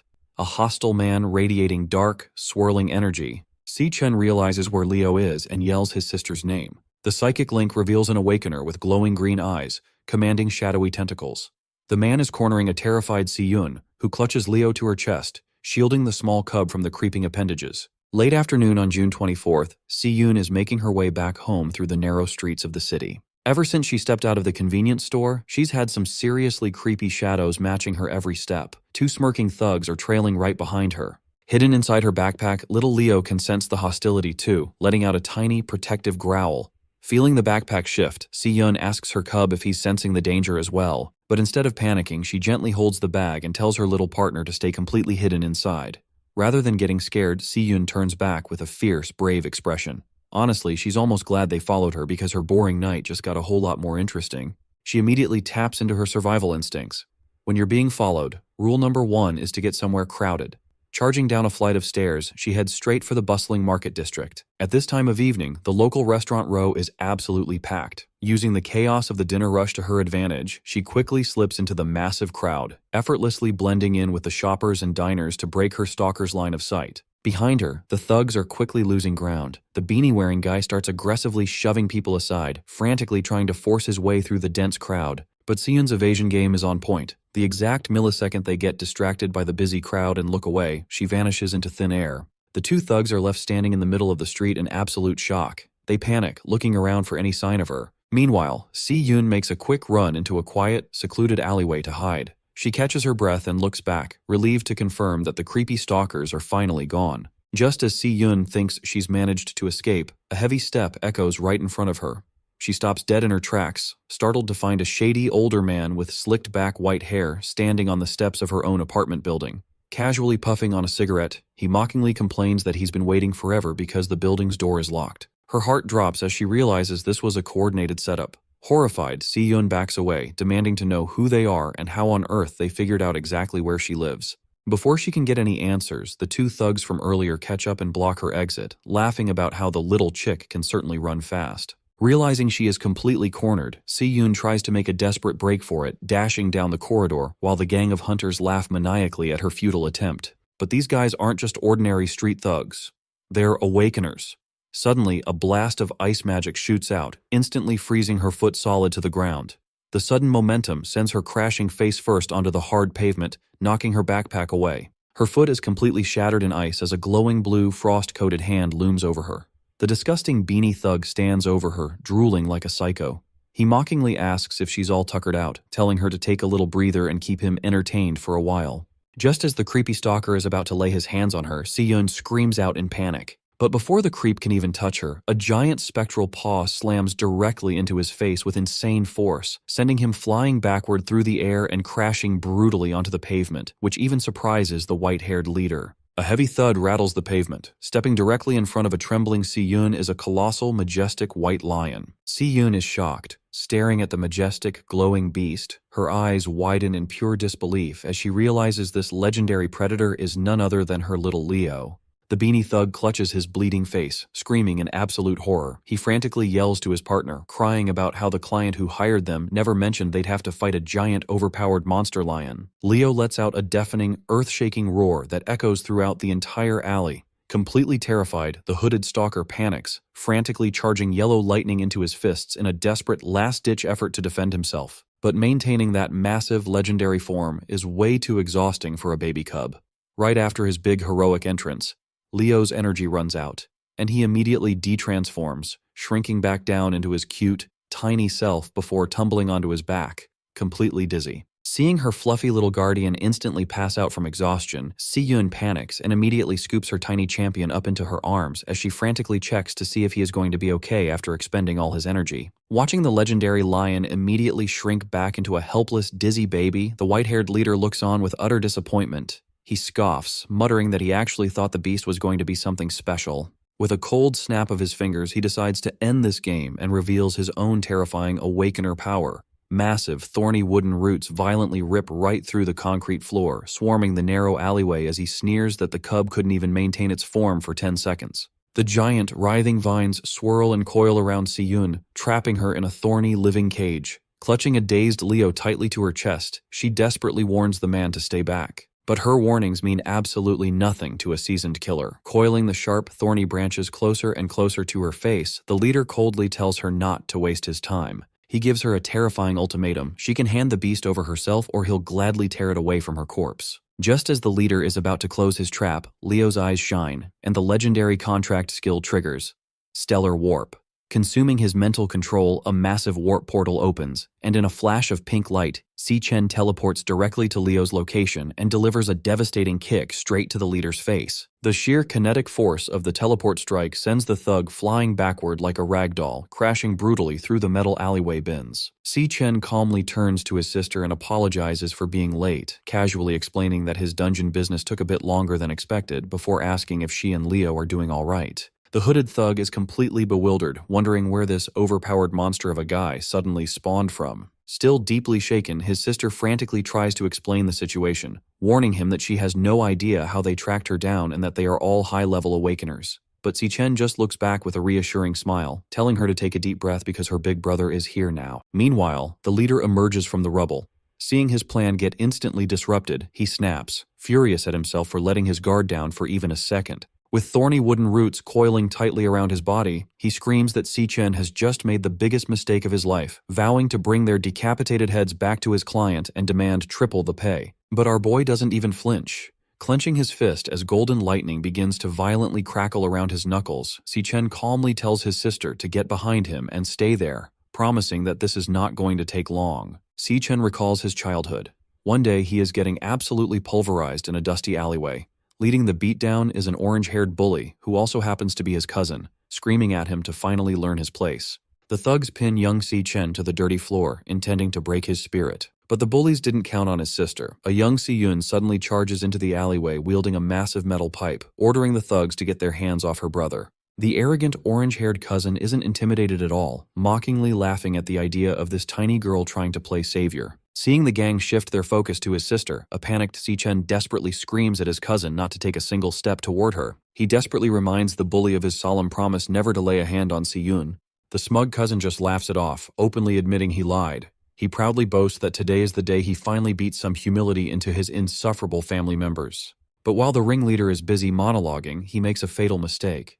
Exploiting the distraction, young Si-Chen spots a heavy brick on the ground, grabs it, and violently smashes it directly into the face of the thug holding him down, shocking everyone. Young Si-Chen is furious. Raising his bloodied brick, he charges straight toward his cousin. The arrogant orange-haired ringleader's face instantly pales as he watches Si-Chen sprint at him with pure murderous intent. Si-Chen delivers a brutal brick smash directly to his cousin's face for breaking his word, sending him crashing heavily onto the concrete pavement. Bleeding and crying on the floor, the defeated cousin shrieks in terror, calling Si-Chen a complete and total psychopath. Catching his breath, young Si-Chen drops his weapon and gently tells a trembling Si-Yun that everything is okay, and she doesn't need to be afraid. In the present, Si-Chen instructs Si-Yun to stay tucked safely out of harm's way, and calmly assures his sister that he will wrap this up in no time. Refusing to let their prey escape, the stalkers charge straight at him, ready to cut him down. Clutching little Leo, Si-Yun panics. She frantically warns him that he's facing 3 highly dangerous, unhinged awakeners, convinced there's absolutely no way her brother can fight all of them simultaneously.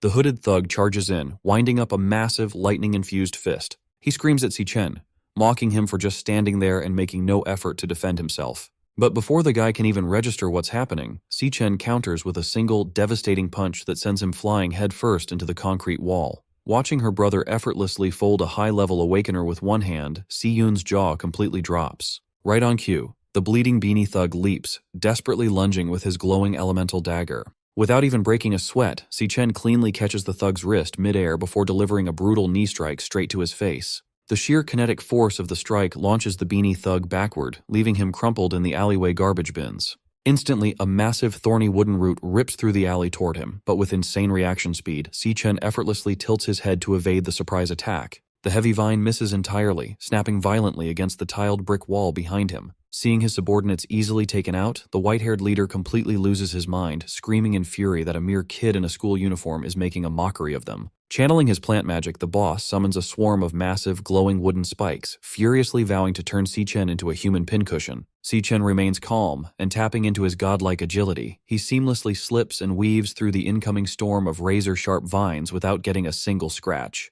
In a single fluid motion, Si-Chen launches himself straight through a gap in the defenses, closing the distance instantly. The white-haired boss is horrified, screaming that this shouldn't be possible and panicking over how anyone could move like that. Watching him dominate, Si-Yun suddenly has a realization. She nearly forgot that her brother didn't just barely scrape by his graduation combat exam, he completely and utterly destroyed the competition. Si Chen winds up his fist and delivers a punch straight to the leader's jaw, showing the gang that he operates on a completely different dimension of power. The sheer impact launches the boss backward like a missile, sending him crashing brutally into the alleyway wall. And just like that, the white-haired boss is out cold, bleeding and utterly defeated on the pavement. Over in the trash bins, the beanie thug remains completely unresponsive. Beside him, the hooded thug is slumped against the wall, thoroughly unconscious. The entire threat has been completely dismantled in under a minute. Casually dusting off his clothes, Si Chen turns to his sister and instructs her to take little Leo and head straight back home where it's safe. He reassures her with a smile, promising that he will quickly dump these clowns off at the local guard station and meet her back at the apartment before she knows it.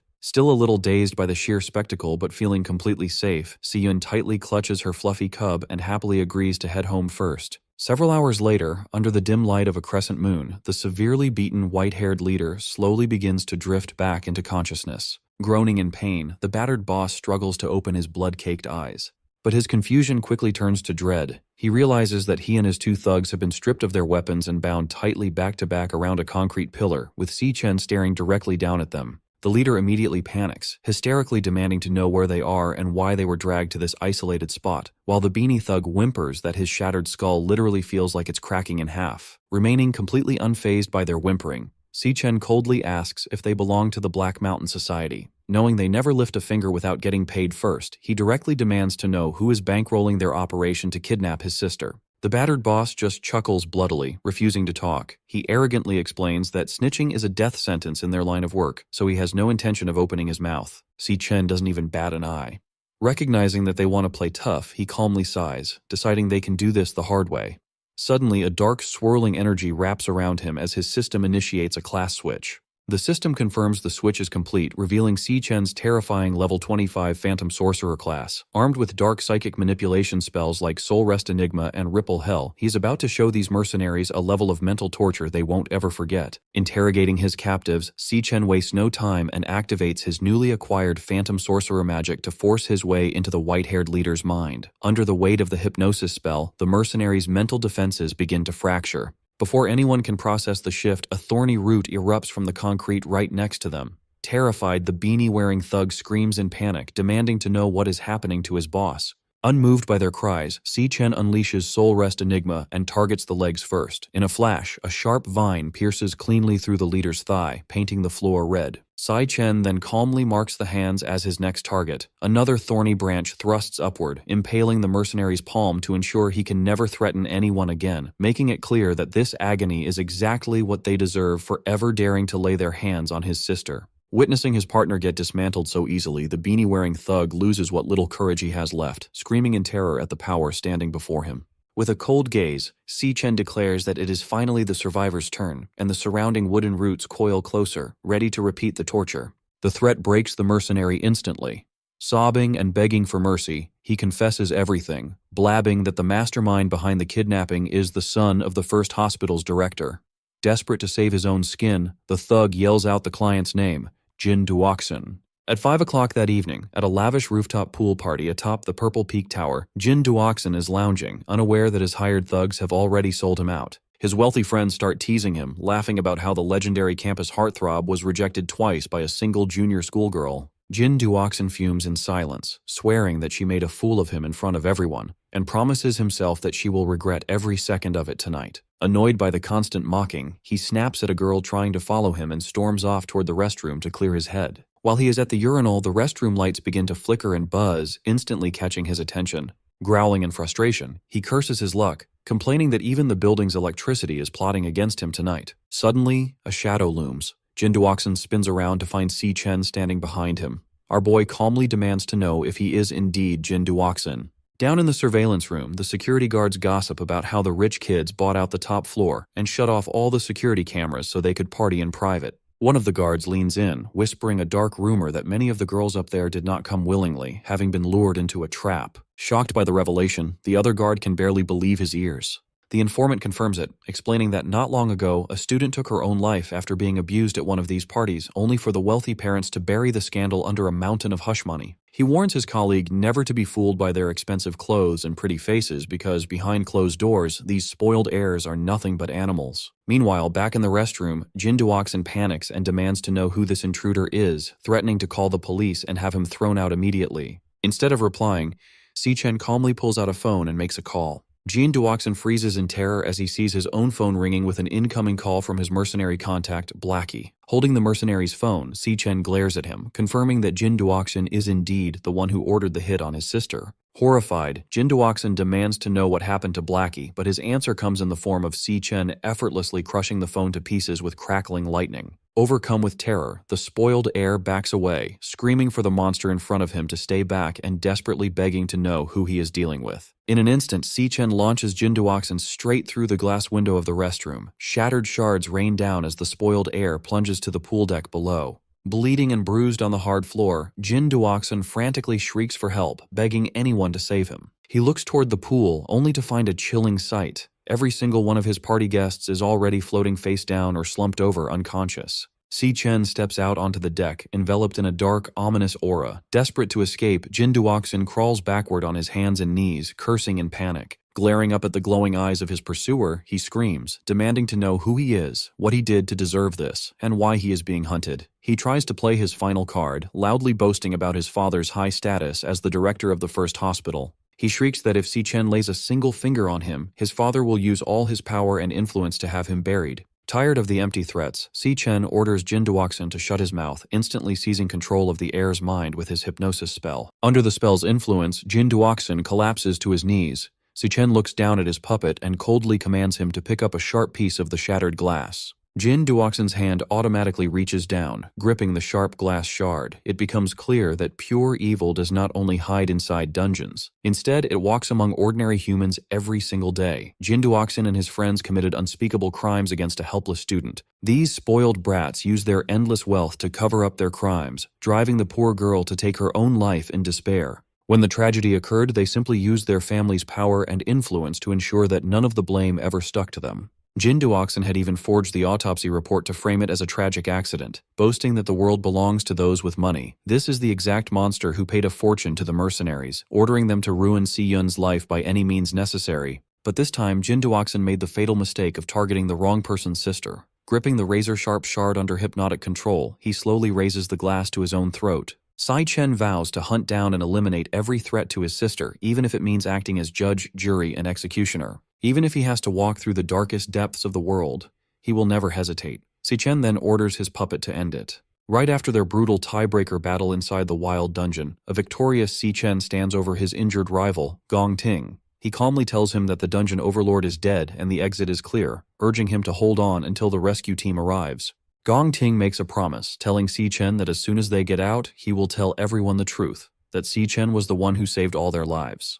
However, there is no time to celebrate. Si Chen's senses suddenly tingle, and through his mental link with his beast, Leo, he sees a terrifying sight. The creepy mercenary Blackie is closing in on his sister, Si Yun. Realizing she is in danger, Si Chen quickly activates his Stellar Tamer skill, Stellar Warp, using up his mental energy to teleport and instantly disappear from the cave. Gong Ting is left staring at the empty space in shock. He realizes that Si Chen isn't just a dual-class user, but is actually running multiple classes at once, making him wonder how many more secrets his rival is hiding. Shortly after, heavy footsteps echo through the tunnels as Director Gong Xuan bursts into the cave with emergency medics, frantically ordering them to save the students. The rescue team quickly rushes into the crater to reach Gong Ting. While they use healing magic to stop his heavy bleeding, Gong Xuan steps up to check on his condition. Looking at his badly injured student, Gong Xuan notes with sweat on his brow that the dungeon boss had terrifying B-rank power, telling Gong Ting that surviving a fight with such a monster is a total miracle. Meanwhile, other medics tend to the survivors, confirming that Sato Woda is stable and purified. Though physically safe, a traumatized Jasmine can only mutter in a daze about the mental nightmares she just survived. Gong Xuan then notices that Si Chen is missing. When the search teams find no sign of him, the director assumes the boy got scared and ran away, ordering his men to search the area. Furious, Gong Xuan blames the entire disaster on the incompetence of the inspection agency. He angrily declares that Gong Ting's injuries are their fault and promises to have every single inspector fired as soon as they return. On the other hand, Gong Ting's clever father, Gong Lin, looks at the bloody scene and smirks. He immediately starts spinning a fake story, framing the event as a tragic beast outbreak that the examiners simply couldn't handle. Gong Lin plans to tell the world that his heroic son stepped up to save everyone when all hope was lost. Guilt-ridden by this stolen credit, Gong Ting tries to speak up and admit that Si Chen was the one who actually killed the boss. However, his father cuts him off instantly by squeezing his freshly bandaged shoulder wound, causing him intense pain. He whispers a threat, telling Gong Ting that he will take the credit, while the nearby witnesses stay quiet out of fear. He coldly orders his son to clean up, stating that tomorrow's graduation ceremony is where Gong Ting will step into the spotlight as the school's greatest hero. Later that evening in their rental apartment, the mood is much happier. Over a hot meal, Jutong excitedly congratulates Siyun for passing her exam and getting accepted into the prestigious Central International Academy of Arts. Jutong is thrilled for her best friend, cheering that Siyun is finally chasing her dreams and is on her way to becoming a world-class artist. Meanwhile, Si Chen casually drinks his soda with a calm, deadpan expression. Noticing his lack of excitement, a pouting Siyun asks why he looks so bored, as if he already knew she would pass. Si Chen quickly smiles and assures her that he is truly happy for her, though in reality he remembers that in his past life she had received her acceptance letter on this exact same day. Jutong admits she is highly jealous because studying in the elite city of Sanhaven is a rare opportunity that regular people can only dream of. However, Siyun worries about how far away Sanhaven is and its high cost of living. Seeing her hesitate, Si Chen steps in and tells her to completely forget about money or any other worries. Placing his soda bottle on the table, he calmly announces that as soon as he graduates, he will be working in Sanhaven, right alongside her. This news completely shocks both girls. They jump up, demanding to know how he got recruited by a Sanhaven guild, since those elite groups only hire the absolute best. Happy about the news, Siyun cheers because they can move to Sanhaven together, while Jutong complains about her jealousy, joking that she will have to study hard to join them later. Watching his sister celebrate, Si Chen smiles warmly and makes a silent promise that, in this lifetime, she will never have to sacrifice her dreams for anyone again. Later that night, Si Chen takes a quiet shower to wash away the day's exhaustion. He thinks about his victories. His sister's stalkers are gone, and the stressful graduation exam is finally over. Best of all, his secret deal with Gong Ting is working perfectly. By letting his rival take the credit, Si Chen will receive the $1 million prize tomorrow, which is exactly what he needs to clear his family's debts. Relaxing in his room, he knows he cannot get comfortable yet. He thinks about the Demon King, Wrath, realizing that if the Overlord was sealed upon entering the human world, the timeline has completely changed. His original 3-year timeline before the apocalypse is now highly uncertain. If he knew where the seal was, he would break it himself to end the threat early, making finding Wrath his top priority so he can get to Sanhaven quickly. But before fighting a Demon King, Si Chen knows he needs a strong ally he can trust. Fortunately, tomorrow's graduation ceremony is the perfect place to recruit the exact person he needs. Meanwhile, in a quiet tea room, Student Council Vice President Ling Yu meets with Carl Cavendish, the Vice Chairman of the World Guild Alliance. She reports that a dangerous rogue awakener called the Glutton was spotted in Everfield County, which immediately catches Carl's interest. Ling Yu explains that she rushed to the scene but found the security cameras cleared. The only clues left behind were fresh bloodstains and scratch marks on the ground, matching the killer's usual routine of destroying and consuming victims. She warns Carl that this killer specifically targets elite awakeners with rare, powerful abilities, and the rank of the victims has been rising with every attack. This means the killer is stealing their strength and evolving rapidly by devouring increasingly powerful targets. Ling Yu warns that the glutton never stops once he targets an area, and she feels another attack is coming. Carl simply smirks, finding the timing of the monster's arrival interesting. Sliding a new file across the table, Ling Yu adds that the glutton's most recent attack took place in an alleyway within a low-income housing neighborhood. Remarkably, the exact location of the murder is less than 100 meters away from Si Chen's apartment. Although they have no photos of the glutton, Ling Yu notes that Si Chen's power has been growing at an impossibly fast rate. But before she can finish speaking, Carl smirks, suggesting that the power-devouring glutton is actually Si Chen himself. At the academy, Principal Yuanlong's assistant asks why he is skipping the graduation ceremony for the very students he helped raise. Yuanlong smiles and explains that he only wanted to give his students a safe place to grow when they were weak, but now they have finally grown up. With that, he releases his birds out the window, saying it is time for them to go out and find their own paths in life. However, he notices one stubborn bird staying behind in the cage, making him wonder where it actually wants to go. Over at the massive graduation hall, Ma Long and Xiang Zuo stare in awe at the huge venue, realizing the academy went all out to welcome the major guild leaders. Ma Long wonders how Si Chen and Gong Ting did in their secret trial, and while the twins discuss the academy's strict rules, Ma Long proudly brags that Lu Sheng definitely crushed the competition. But suddenly, Gong Ting's brother, Gong Chung, tells Ma Long to shut up and stop hyping up Si Chen. He laughs and claims that Si Chen has zero chance of winning, insisting that his brother Gong Ting is guaranteed to walk away as the champion. Annoyed by his arrogance, the group starts trading thumbs down and petty insults back and forth. Behind the scenes of the grand ceremony, Gong Lin looks around and notes that every major guild in the country has sent a representative. Since the entire board of the prestigious Imperial Guild is attending, the crowd outside is already buzzing with excitement to see these legendary figures.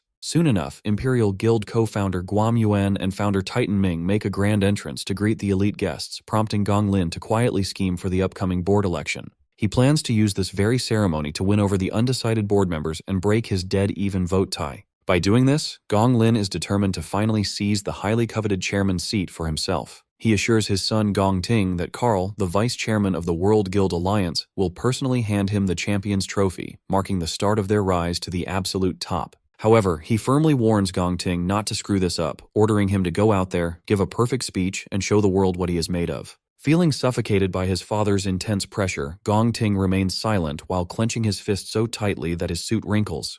Right on cue, the host steps onto the main stage to kick off the highly anticipated 2157th National Awakener University graduation ceremony. As she announces that the final assessment is officially over, Ma Long and the twins in the crowd instantly light up with excitement. Now that all the powerful board members and school officials are seated, the historic ceremony officially begins. The entire auditorium erupts into loud applause, but while Gong Ting sits in tense silence, Si Chen calmly watches the show unfold. Next, the announcer takes the stage to officially reveal the results of this year's grueling assessment. She points dramatically to the gleaming gold trophy waiting on stage for the ultimate champion. She then introduces the special guest presenter, inviting Carl Cavendish, the vice chairman of the Global Guild Alliance, to step forward. Under the bright spotlights and loud applause, Carl steps up, ready to personally announce the winner of the grand award. He starts by thanking the Imperial Guild for the invitation, saying it is an honor to witness Easternia's next generation of elite talent. Then, he quickly grabs everyone's attention by hinting that something highly unexpected happened during the final test, catching Ma Long and the twins completely off guard. He drops a massive bombshell, revealing that the low-level D-rank dungeon assigned for the exam was actually a highly dangerous disguised B-rank dungeon.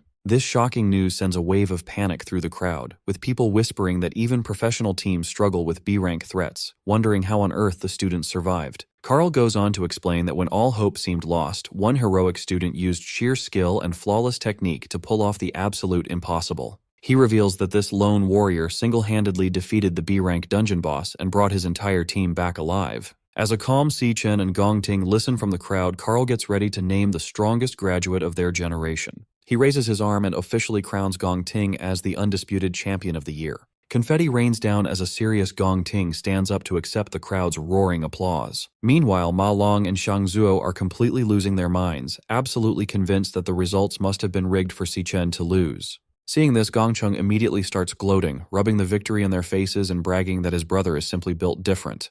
The surrounding students are left in awe, murmuring that clearing a B-rank dungeon alone is on an entirely different level compared to their own struggles. The crowd continues to go wild, showering Gong Ting with praises for his legendary strength and looks. As Gong Ting slowly climbs the stage stairs, a calm Si Chen silently watches him from his seat. Looking back, Gong Ting instantly remembers their secret deal in the dark cave, where Si Chen offered him first place in exchange for the entire $1 million prize money. He vividly recalls Si Chen's only condition, which was to never tell anyone about his hidden demonic class transformation. Back in the present, Si Chen watches quietly, curious to see how his rival will handle the stolen spotlight. But as he stands before the massive crowd, Gong Ting is haunted by his father's harsh warning to give a perfect speech and show everyone his true worth. The announcer then warmly welcomes Gong Ting to the microphone to deliver his champion's speech. The crowd instantly falls in love with him, praising his calm and dignified look, calling him a true hero in the making. They whisper that he is a worthy heir to the prestigious Gong family with a limitless future, which makes a proud Gong Lin smile in approval. Looking down at his notes, he bitterly questions if this stolen glory is all his worth really amounts to. He begins by acknowledging that the vice chairman was absolutely right about the heroic feats of surviving a hopeless fight, saving the team, and defeating the boss. But then he drops a shocker and reveals the truth. None of those legendary deeds were his, because it was actually all Si Chen. This sudden confession catches everyone off guard, leaving both Si Chen and Carl completely speechless. Hearing this, Gong Lin loses his mind, fuming with rage as he watches his son throw away their family's carefully crafted glory. Meanwhile, Gongcheng panics and shouts in disbelief at his brother's decision while the nearby students whisper in confusion. Gongting continues, explaining that the exam went completely wrong, the examiners were knocked out, and only he and Si Chen remained to face the threat. He praises Si Chen as a brilliant lightning assassin, a prodigy who defeated waves of high-level beasts using nothing but pure skill and instinct. Watching his rival fight showed him what true strength looks like, admitting he had never seen that level of power before. He named Si Chen the rightful champion, making our hero glad that his rival kept his secret demonic double-class safe. Panic quickly erupts in the arena as the crowd questions the Academy's integrity, wondering if the official results were rigged from the start. However, instead of getting angry, Carl simply smirks, highly amused by this dramatic turn of events. Seizing the moment, Ma Long and Shang Zuo demand a full investigation, convinced the exam was rigged to hold their friend back. At the same time, the guild founders sit in silence, processing this sudden disruption to their carefully planned event. Guam Yuan immediately demands answers from Gong Lin, stating that the public deserves a clear explanation for this mess. But refusing to face this public humiliation, Gong Lin scoffs and storms out of the ceremony, leaving the confusion behind. Standing alone on the stage, Gong Ting tears up his prepared speech, determined to stop letting his father dictate his life. Back in his office, Principal Yuan Long watches his final bird fly away, which mirrors Gong Ting's choice to finally take control of his own path. Watching the bird soar freely, the principal smiles, happy that his student has finally found his own direction. Gong Ting then concedes this round to Si Chen with a competitive smirk, promising that next time he will be the one on top. To understand what happens next, we learn that the global network of thousands of guilds is divided into 5 tiers, from peak down to standard. While peak guilds are the absolute best, elite guilds are the realistic limit for strong awakeners, with only 12 existing globally, including the Imperial Guild. Over on the recruitment floor, standard graduates are practically begging recruiters to take a look at their resumes. Unfortunately, the Divine Eye Guild immediately shuts them down, saying they aren't hiring support classes this year and telling them to leave. In this tough job market, average graduates struggle to get a single offer, but everything changes if you get invited to an elite guild. Soon after, the Imperial Guild's HR manager, Charlson, hands an employment certificate to Ma Long, welcoming him to their prestigious ranks. The twins, Xiangzhou and Xiangyu, celebrate their spots in the research division, while a terrified Ma Long panics over his assignment to the combat unit. Stepping inside the massive headquarters, the group can barely contain their excitement about joining one of the 12 elite guilds in the world. Nearby, other classmates watch in bitter regret, kicking themselves for refusing to join Si Chen's squad when they had the chance. Even Gongcheng fumes with anger, dreading the fact that he will have to see these exact same people at work every single day. Meanwhile, in the executive elevator, Titan Ming asks about recruitment progress, learning that the double perfect scores expanded their intake this year. When the elevator doors slide open to reveal Carl, Titan Ming greets the vice chairman warmly and asks if he is visiting recruitment too. Carl reveals he came to personally see someone off, making Titan Ming realize that the alliance leader is keeping a close eye on their new recruit. Carl chuckles, admitting that the Imperial Guild secured an exceptional talent and got really lucky this season.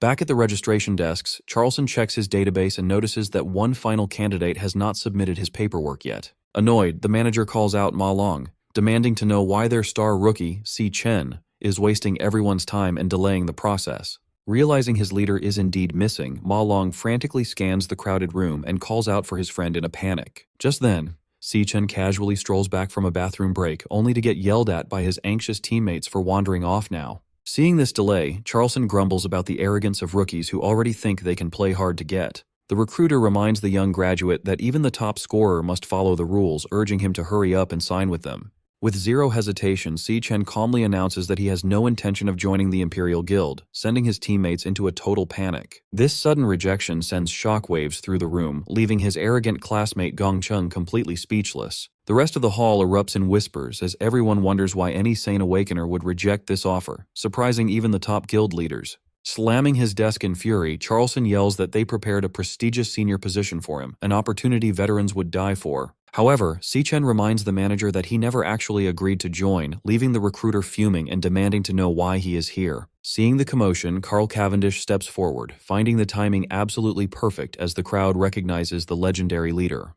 The surrounding graduates quickly bow, wondering what could bring the World Alliance's vice chairman all the way to a registration hall. Carl goes straight to Si-Chen, offering him an alternative to the Imperial Guild and asking if he wants to move to Sanhaven with him. He even offers to personally nominate Si-Chen for the Ember Star Knights, shocking both Gongting and Titan Ming. Instantly, the hall erupts in whispers at the mention of the Ember Star Knights, a name usually reserved for major global headlines. The graduates whisper that there are only 6 peak guilds globally, rumored to have enough power to level an entire nation if they wanted to. On top of that, these god-tier groups never recruit publicly, relying solely on private invitations and personal referrals. Yet, unmoved by this amazing offer, Si-Chen politely declines, explaining he is actually there to recruit teammates for his own organization. Hearing this, Ma Long and the twins freeze in shock, realizing their friend has somehow already founded his own group. Snatching his card away, Charleston mocks the idea of a rookie running a startup, reading the name Black Raven Guild aloud with a sneer. He yells that registering a new guild is strictly restricted, expensive, and requires a formal referral that a rookie graduate could never get anyway. The manager scoffs, demanding to know how a kid fresh out of school with zero backing could have possibly pulled off such a feat. However, the reception desk quickly chimes in, confirming that the database lists the Black Raven Guild as a legitimate organization, freezing Charleston in shock. The database confirms the guild was registered on May 18th, approved on June 18th, and lists Si-Chen as its legal representative. Hearing the registration date, Gongting does some quick math in his head and is taken aback by the timeline. He realizes that Si-Chen was already setting up his own organization a full month before their final graduation exam even started. Suddenly, everything clicks. Si-Chen only cared about winning the prize money to fund his startup, not because he wanted the glory of first place. From the very beginning, the Imperial Guild was never on Si-Chen's radar, as his focus was entirely on launching his own group. Looking at the calm graduate, the recruiters realize that Si-Chen never sought their approval, as he operates on a completely different level. Carl chuckles to himself, noting that Si-Chen and his sister really are cut from the same cloth, sharing a fiercely independent streak. Si-Chen then reminds everyone that a guild needs at least 2 members to run dungeons, pointing out his group currently only has him. Turning straight to his rival, Si-Chen holds out a recruitment card and invites Gongting to be his very first member in the Black Raven Guild. Just a week before graduation, Si-Chen met with Qingzhi at the Mithril Exchange to share 2 important updates. First, he asked for a 1-week extension on his debt because tying for first place in his exams meant he missed out on the full cash prize, leaving him 500,000 short. However, this money problem was nothing compared to his second update, which was much more serious. He revealed that he had actually traveled back in time from 10 years in the future, explaining that a group of powerful demon kings would eventually destroy the world, leaving him as the only surviving hero. Si-Chen then described how the apocalypse began, explaining how the first demon king, Wrath, used destructive energy waves to tear the earth apart. He went on to explain that a brilliant inventor named Qingzhi stepped up to save humanity by creating and donating a special defensive tool called the Stillstone. Thanks to this invention, humanity managed to survive Wrath's deadly waves, buying survivors enough time to gather their strength and fight back. Hearing this, Qingzhi stood up in pure shock, because while the Stillstone was designed to block wave magic, the device was currently just an unshared idea in his own head, proving that Si-Chen was telling the truth. Si-Chen immediately invited Qingzhi to join his team and work for him. On June 26th, after receiving the full debt payment, Qingzhi happily returned Si-Chen's weapon to him inside the Mithril Exchange archive room. To cover the interest, Si-Chen also pulls a pouch of rare materials from his inventory and drops premium loot like poison cage ant legs, mantis spikes, and a rare snake gall onto the table. Qingzhi is thrilled with the high-quality haul and praises his partner, but Si-Chen casually brushes it off, explaining he was in a hurry and could only grab those few items. Qingzhi then asks how recruitment is going for the new Black Raven Guild, and Si-Chen admits his top candidate rejected the offer. This news surprises Qingzhi, who assumes this setback will delay Si-Chen's planned relocation to the elite city of Sanhaven. However, Si-Chen reveals he is actually speeding up his timeline, explaining that his original plan to save the world had 3 phases. The first phase was simple: build a standard rookie guild from scratch with a small team. The second phase involved leveling up the guild to gold status to get permission to challenge S-rank dungeons. Finally, he planned to go to Sanhaven, find the dungeon holding the Demon King of Wrath, and defeat him early. But recent events have ruined his calculations, and Si-Chen warns that Wrath may have already appeared much sooner than in his past life. Therefore, he must reach Sanhaven immediately and recruit teammates after arriving, leaving Qingzhi amazed at how complex the situation is becoming. Wanting to help, Qingzhi reaches into his pocket and presents a small digital music player, hoping his quick preparation can turn the tide. He explains that he had a producer friend create a catchy pop song encoded with a specific beta frequency and even secured a partnership with global superstar Michael Bruno. The plan is for the pop star to release the track as a lead single, spreading the frequency worldwide in less than a week. He explains that since this frequency can neutralize Wrath's mind-controlling ripples, broadcasting the song is their most efficient defense system on short notice. Si Chen is amazed that his partner set up a global defense in just 7 days, while Qing Ji simply adjusts his glasses, proud to help prevent the apocalypse. Before Si Chen can even process this massive achievement, Qing Ji reveals yet another surprise. Using his storage ring, Qing Ji projects a custom smartwatch onto Si Chen's wrist, explaining he built it to track S-rank threats and their past locations. He proudly explains that this unique prototype will be the ultimate tool for hunting down Wrath before the invasion begins. Si Chen is surprised that the radar outperforms his own system, realizing his new partner is a genius who built a revolutionary tracking device in 1 week. Qing Ji admits he wishes he had the combat power of an awakener to fight on the battlefield directly. Si Chen quickly reassures him, saying his technological help is already invaluable and promising to handle the combat himself. Still, Si Chen remains on high alert, knowing Wrath is just the vanguard of the invasion, and resolves to gather more intel on the Demon King. Later that evening, inside a rainy hospital, the spoiled heir Jin Duoxin is locked in a padded cell as a drooling mess from Si Chen's hypnosis, while his furious father, Ronald Jin, watches. The angry old man demands to know who dared to break his family's pride and ruin his son. He then orders a squad of elite, top-tier A-rank awakeners to hunt down the culprit by any means necessary and make them pay. Accepting the job, the lead assassin reveals a glowing energy blade hidden in his umbrella, confidently promising to deliver the culprit's head today. Suddenly, a heavy pressure rattles the room, forcing the director to his knees as he vomits in pain. As heavy footsteps vibrate through the floor, the elite mercenaries instantly sense a powerful presence heading straight toward them. When the monster approaches the door, the hunters ready their elemental powers and firearms, bracing for a fight. Suddenly, the demon appears directly inside the room, grinning as it announces it is time to feed, revealing itself as Voraloon, the Demon King of Gluttony. Awakener powers are split into 5 core classes, starting with the Warrior, who is built to lead the charge and take heavy damage on the front lines. Next is the Assassin class, which relies on speed to flank enemies and finish off targets quickly. Then there is the Mage, who specializes in controlling the battlefield and dealing heavy magic damage from a safe distance. Supporting these fighters is the Chanter class, which keeps the party alive by removing negative status effects and boosting everyone's stats. However, there is a 5th core class that stands completely on its own, operating under a unique philosophy. This offensive class completely abandons defense, trading personal safety for the highest raw destructive power in the entire system. Si Chen lands in the volcanic depths of the 2nd floor, ready to face the Dreadspire Overlord, a monster wielding the destructive power of the Archer class. As he dodges plasma beams in the volcanic cavern, Si Chen tracks the trajectory of the last shot to find the sniper's hiding spot. He realizes that although the boss's ranged attacks are incredibly powerful, it has to recharge between shots, giving him a brief window to strike right before a tail rustles in the distance. Seizing his chance, Si Chen charges in with his lightning dagger ready for a quick, decisive strike to end the monster, but he realizes too late that it is a trap. Suddenly, the monster fires a beam of light that causes a massive explosion, and Si Chen jolts awake in his bed, gasping for air as he returns from the Void Tower. Still shaken, he cannot help but curse the sneaky monster.